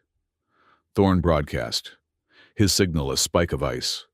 "They are the voices of celestial mechanics. They are pure. They demand your silence." He was trying to lock Rowan out, to use the corridor's own ambient harmonics to create a cage, to correct Rowan's anomaly by silencing his frequency. The golden light of Rowan's path began to flicker, choked by the dissonant cold. Rowan fought back, pushing his own song, his own golden light. But it was a strain. Thorn was not a musician, but he was a technician of terrifying skill. He was using the corridor's own power against its rightful navigator. The pain in Rowan's head intensified. He could feel his consciousness, his very self, being drowned out by the logical, cold static. This was the true battle, not of ships, but of philosophies. The absolute, sterile order of the Inquisitor versus the messy, complex, emotional harmony of the human. Rowan realized he could not win this way. He could not shout louder than the universe. To fight Thorn on his own terms, power against power, frequency against frequency, was to lose. The cold of the static was numbing his senses, the golden light of his path dimming to a weak bronze. He was losing. You see, Thorn's thought was triumphant. Logic, always, prevails. Now. Your song ends. Thorn gathered the cold, shrieking frequencies of the map, the sound of dying stars and absolute zero, and focused them into a single, overwhelming wave of pure, logical negation. It was a mimetic kill switch. It was aimed directly at Rowan. Rowan stopped fighting. He stopped pushing his own song. He let go of his anger. He let go of his pain. He simply opened. The wave of negation hit him. It was a sound of absolute, soul-crushing despair, of emptiness, of the void. It was the sound of ardent reach after the song had died. It was the sound of Thorn's own heart. Rowan did not block it. He did not reflect it. He harmonized with it. He found the root note of Thorn's despair, the terrified, lonely child beneath the Inquisitor's dogma. He found the fear of chaos, the desperate need for control, and he sang to it. He did not sing against it. He sang with it. He wove his own golden note of hope, his silver note of connection, his amber note of community around Thorn's cold gray frequency. He did not erase the Inquisitor's song. He encompassed it. He took Thorn's chord of absolute loneliness and resolved it, turning it from a shriek of solitude into a complex, sorrowful, but heard, minor key. His true power was not to destroy, but to complete, to make the symphony richer, even by including the notes of anger, fear, and loss. The effect was instantaneous. Thorn screamed, a raw vocal sound that echoed in his own cockpit. The harmony was anathema to him. To be heard, to be understood, to be forgiven. It was a violation. His mask, designed to project pure, focused hate, could not handle the complex feedback of a resolved, inclusive harmony. It sparked, smoked, and cracked. Thorn's cold, gray frequency, no longer projected, collapsed into a single, terrified human wail. And the corridor, the living path of souls, responded to the sudden, shocking flare of truth. It had been lied to. The song of hate that Thorn had used to kill Ardent Reach was a forgery. Now, the corridor, in the presence of the true composer and the true harmonizer, played its own memory. The walls of the corridor, the dark space around their two ships, lit up. It was not a projection. It was a memory, embedded in the structure of the path itself. They saw the Hera station, just as Rowan and Seraphine had. They saw the masked figure, but this time, the memory did not stop. They watched as the figure, trembling with a cold, righteous fury, finished the broadcast that doomed Ardent Reach. They watched the figure remove the mask. It was Merrick Thorn. His face was younger, but it was him. There was no mistaking the cold fire in his eyes. "It is the only way," Thorn whispered in the memory. His voice, recorded by the station's ambient field. "The human element is a plague. The Empress is soft. She believes in cooperation. She will lead us to ruin. The nobles, they are weak, motivated by credits. But I will give them a new faith. A faith in order." He looked at his reflection in the dark console. They need to be reminded of the chaos. They need to fear the human element again. This is a necessary correction. Ardent Reach will be a monument to the price of emotionality. And I will be the one to restore the equation. The memory faded. The corridor returned to its peaceful, shimmering river of light. In his skiff, Merrick Thorn was slumped over his controls, defeated not by a weapon, but by the truth. His mask was shattered. His dogma was broken. He had been seen.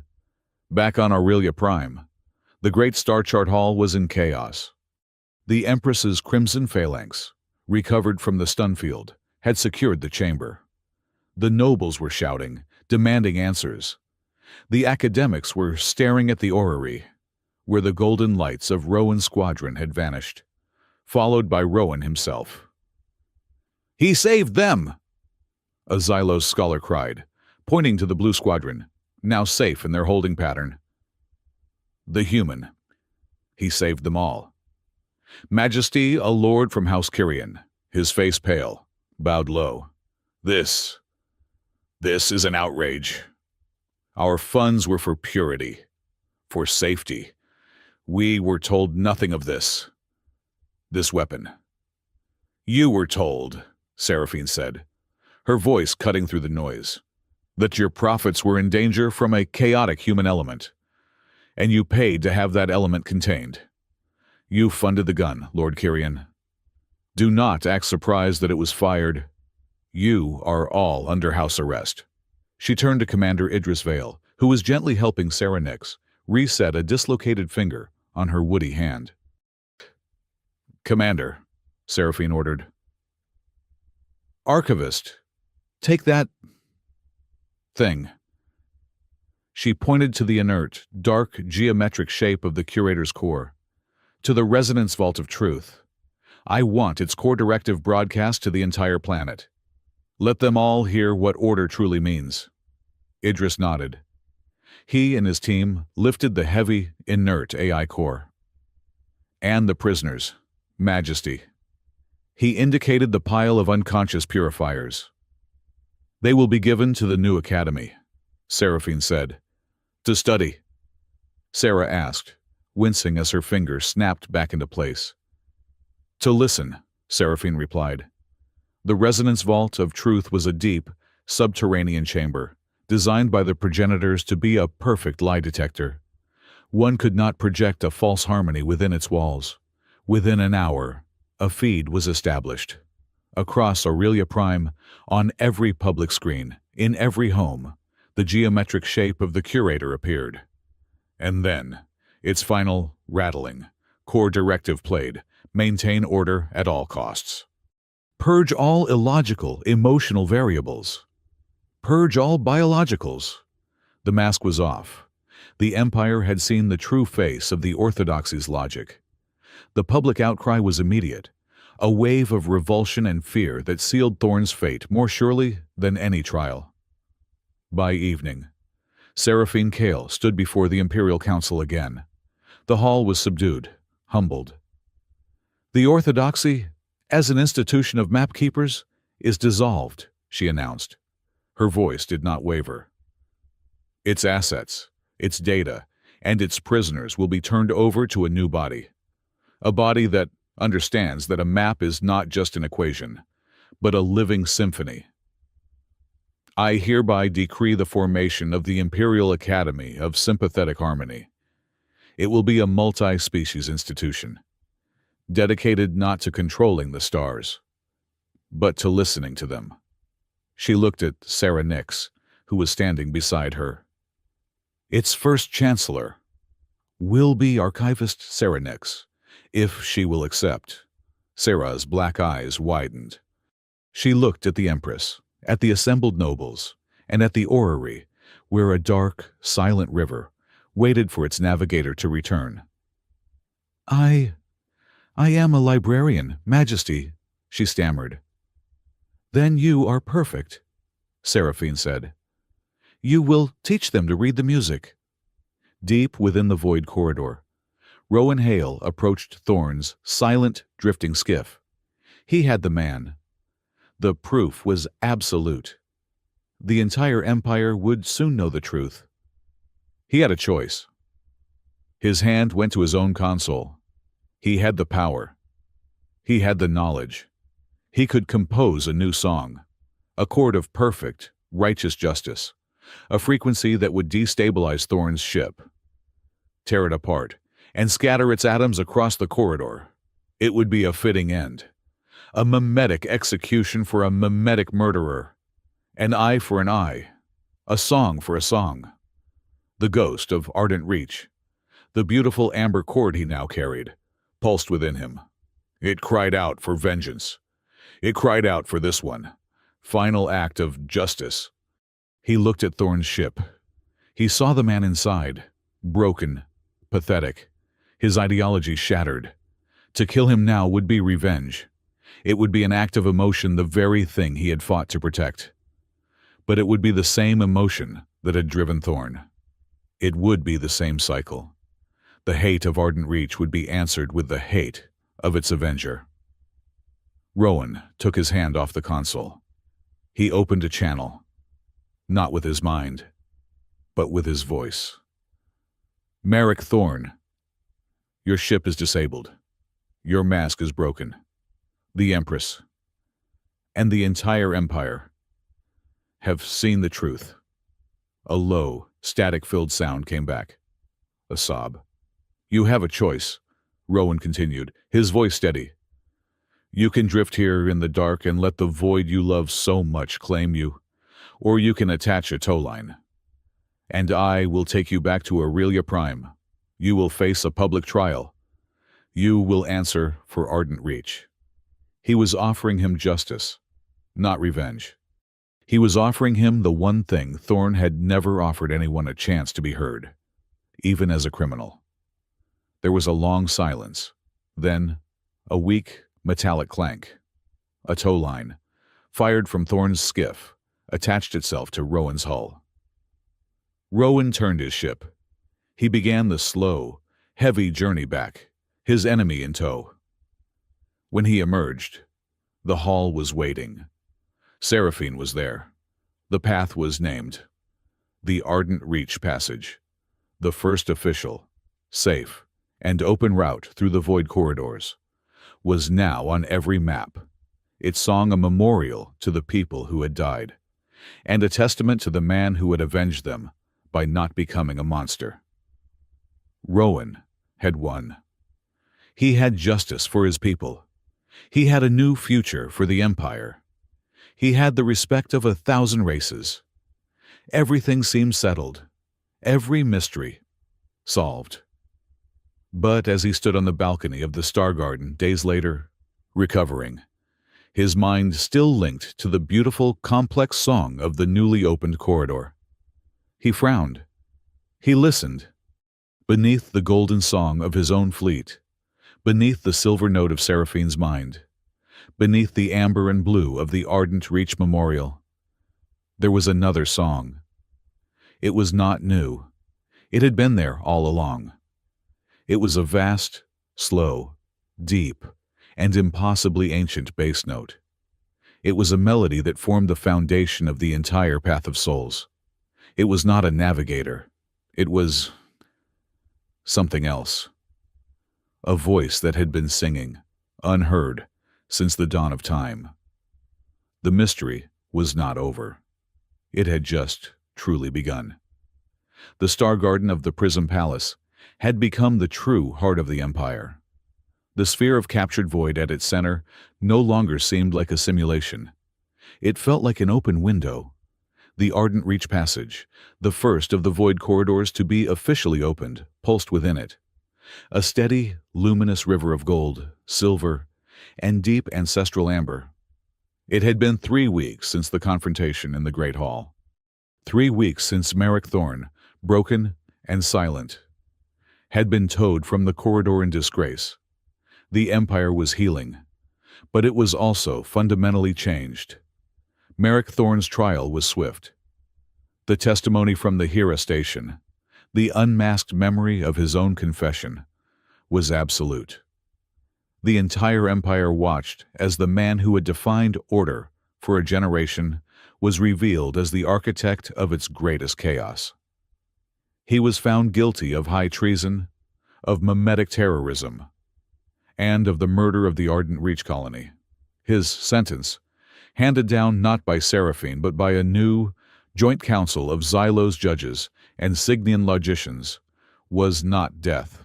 It was, as Sarah Nix had wryly dubbed it, a mandatory, indefinite sabbatical of listening.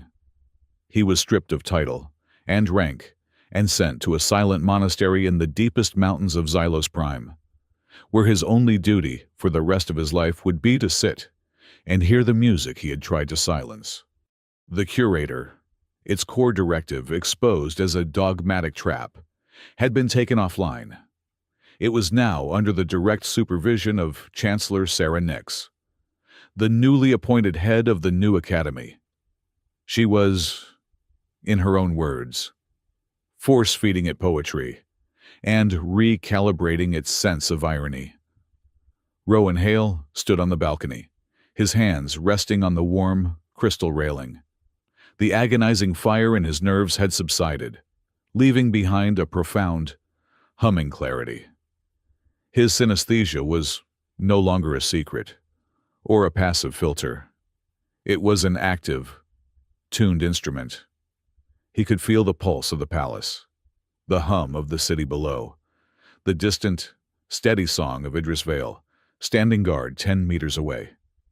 And he could feel Seraphine Kale, who stood beside him. "It is loud," Seraphine said quietly, her eyes on the pulsing amber thread in the void. "The Ardent Reach Passage.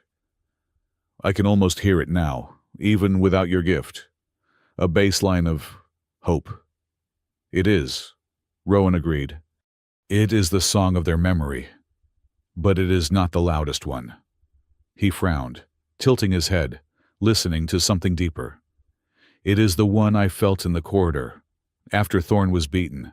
The foundation. A bass note. So deep it is almost just a vibration. It has been there all along.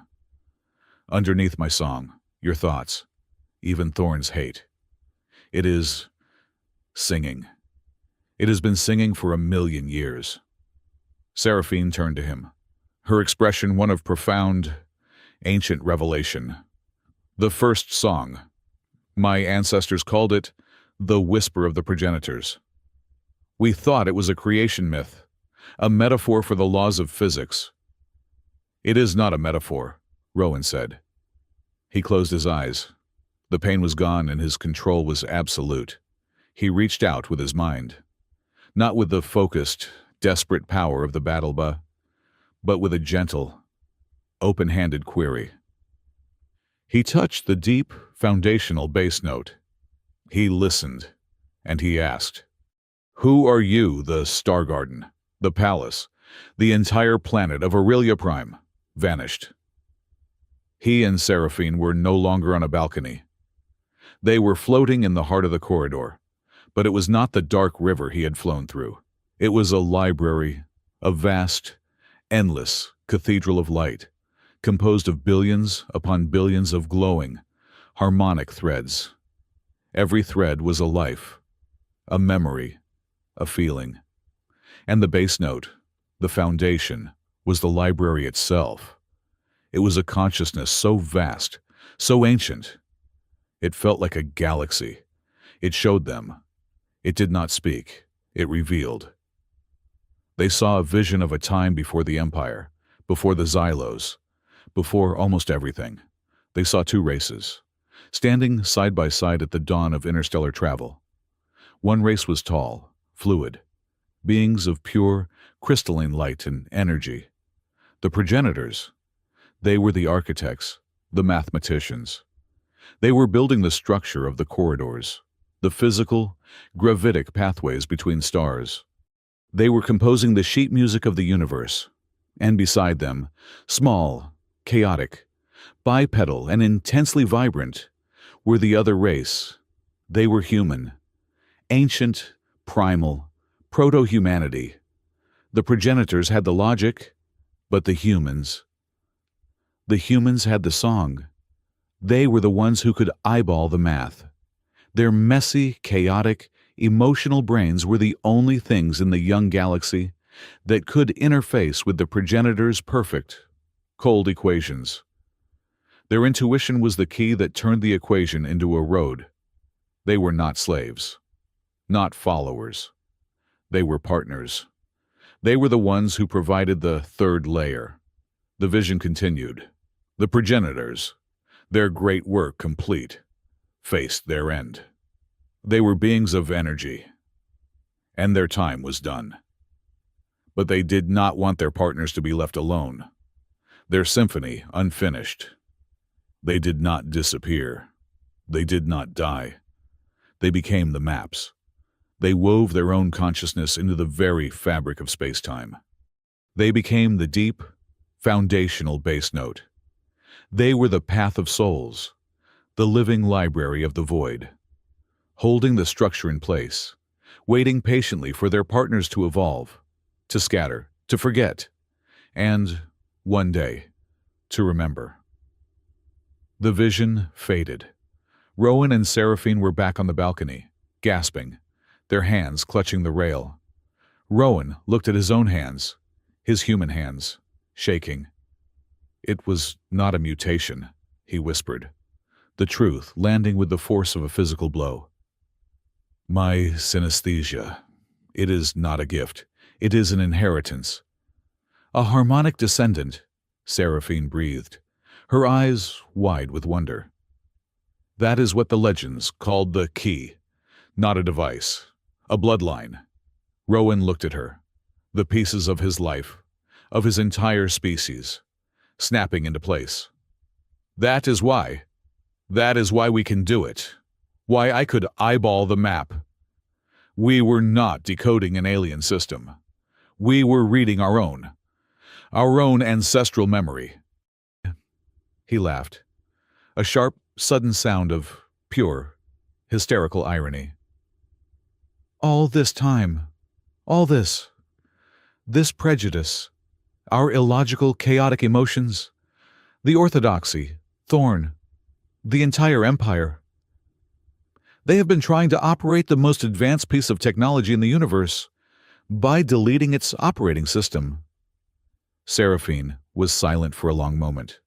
She turned to him, and he saw, for the first time, the faintest trace of a blush on her pale cheeks. When you stood up in the orrery hall, she said, her voice barely a whisper. That first day, you were a junior symbologist. You were human. You had no power, no standing, and you humiliated a master scholar. You saved an expedition, and I smiled. I remember, he said. You thought I was smiling at your genius, she said, looking away, at the void. Or that I was pleased to see the orthodoxy humbled. That was part of it, but it was more. She met his gaze, and her own was stripped of all imperial authority, leaving only the woman.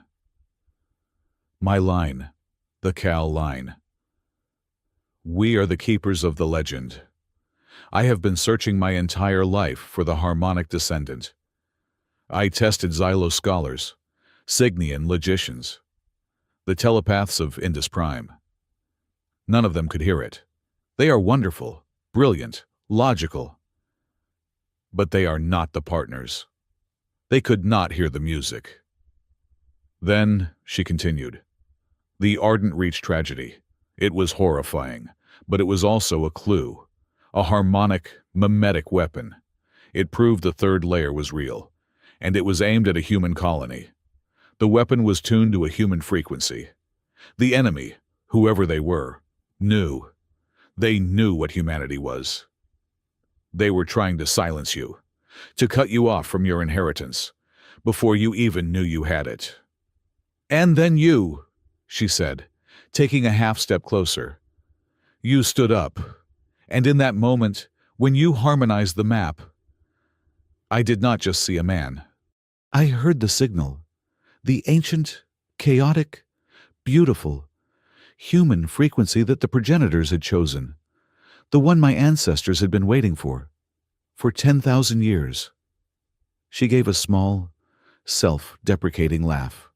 So, I smiled. I was not just appointing an advisor. Dr. Hale, I was placing a multi-trillion credit, all-or-nothing bet that the lost co-authors of the galaxy had finally come home. I bet the entire empire on you. Rowan stared at her. A bet. I was a long shot. You were the only shot, she replied, her smile, small but genuine. And I have always been an excellent gambler. He laughed, a real laugh this time, the tension of his life releasing. So, what now, Your Majesty? Now that your bet has paid off, now, she said, turning practical. We reform an empire. The Academy of Sympathetic Harmony is already chartered. Chancellor Nix is, as we speak, enthusiastically terrorizing the old orthodoxy faculty. She has also begun re-educating the curator. Re-educating. The curator was not evil. Rowan. It was just badly programmed. Its core directive was maintain order. So it saw your emotional variables as a threat. Sarah has given it a new directive, which is archive, appreciate, and amplify polyphony. Seraphine said, satisfied in her voice. It is no longer an inquisitor. It is the great librarian. Its entire matrix is now dedicated to finding, preserving, and understanding every new emotional harmony, every new species, every new song. It is, Sarah tells me, currently analyzing a backlog of 10,000 years of human blues music, and is profoundly disturbed and fascinated. Rowan grinned. So, Thorn is in a monastery, and his AI is in therapy with Sarah. And us? Seraphine turned back to the starsphere. Her voice became formal again, but there was a new warmth beneath it. We have work to do. The Academy needs leadership. The old model of empire domination, control, resource extraction is over. The corridors are not just trade routes. They are bridges of empathy. They are a forum for the shared consciousness of all our species. The empire must change from an instrument of power to an instrument of harmony. That, Rowan said, is a very tall order. Which is why I will need a partner, she said. The Academy will require a dual chancellorship to represent both the structure and the song, the logic and the illogic. She looked at him, her silver, analytical gaze softening. We will open the new interspecies harmony curriculum together. As its first lesson, he understood. This was not a political appointment. This was not just reform. He smiled. He did not move, did not touch her. Instead, he closed his eyes and reached. He sent out his own harmonic signature, the golden, complex chord of his own soul, now healed and whole. She answered instantly. He felt her silver, sharp, intelligent mind touch his. They did not just connect, they interwove. Their two songs, wrapped around each other, creating a third, entirely new harmony. It was a silent, resonant promise, a bond deeper than any law or vow, a private, perfect star song proposal. Is that? Seraphine asked, her voice quiet, though her mind was singing with his. A formal acceptance. Dr. Hale. Rowan opened his eyes. He was grinning. It is a logical, fully optimized, and emotionally variable approved calibration. Your Majesty. A loud, distinct cough echoed from the doorway. My apologies. Your Majesty. Doctor. Commander Idris Vale was standing at perfect attention, his face an immovable mask of professionalism, though his eyes were crinkling at the corners. The resonance in the garden appears to be interfering with my security scanners. Too much harmony. Seraphine's smile widened. Your timing is impeccable as always. Commander, I believe the doctor and I are finished here. They turned from the balcony and walked, side by side, their steps in perfect sync. They did not proceed to the throne room or to their respective quarters. They walked to a new room, one that had been constructed in the past week. It was a dual resonance chamber, small, intimate, and powerful. At its center were not thrones, but two identical consoles, two chairs, positioned side by side, facing a holographic orrery that showed the newly opened, vibrant pathways of the void corridors. This was the new heart of the Empire. Not a seat of power, but a place of partnership. Rowan held the door for her. She entered, and he followed. They took their seats. A soft, shared laugh passed between them. A perfect, private harmony.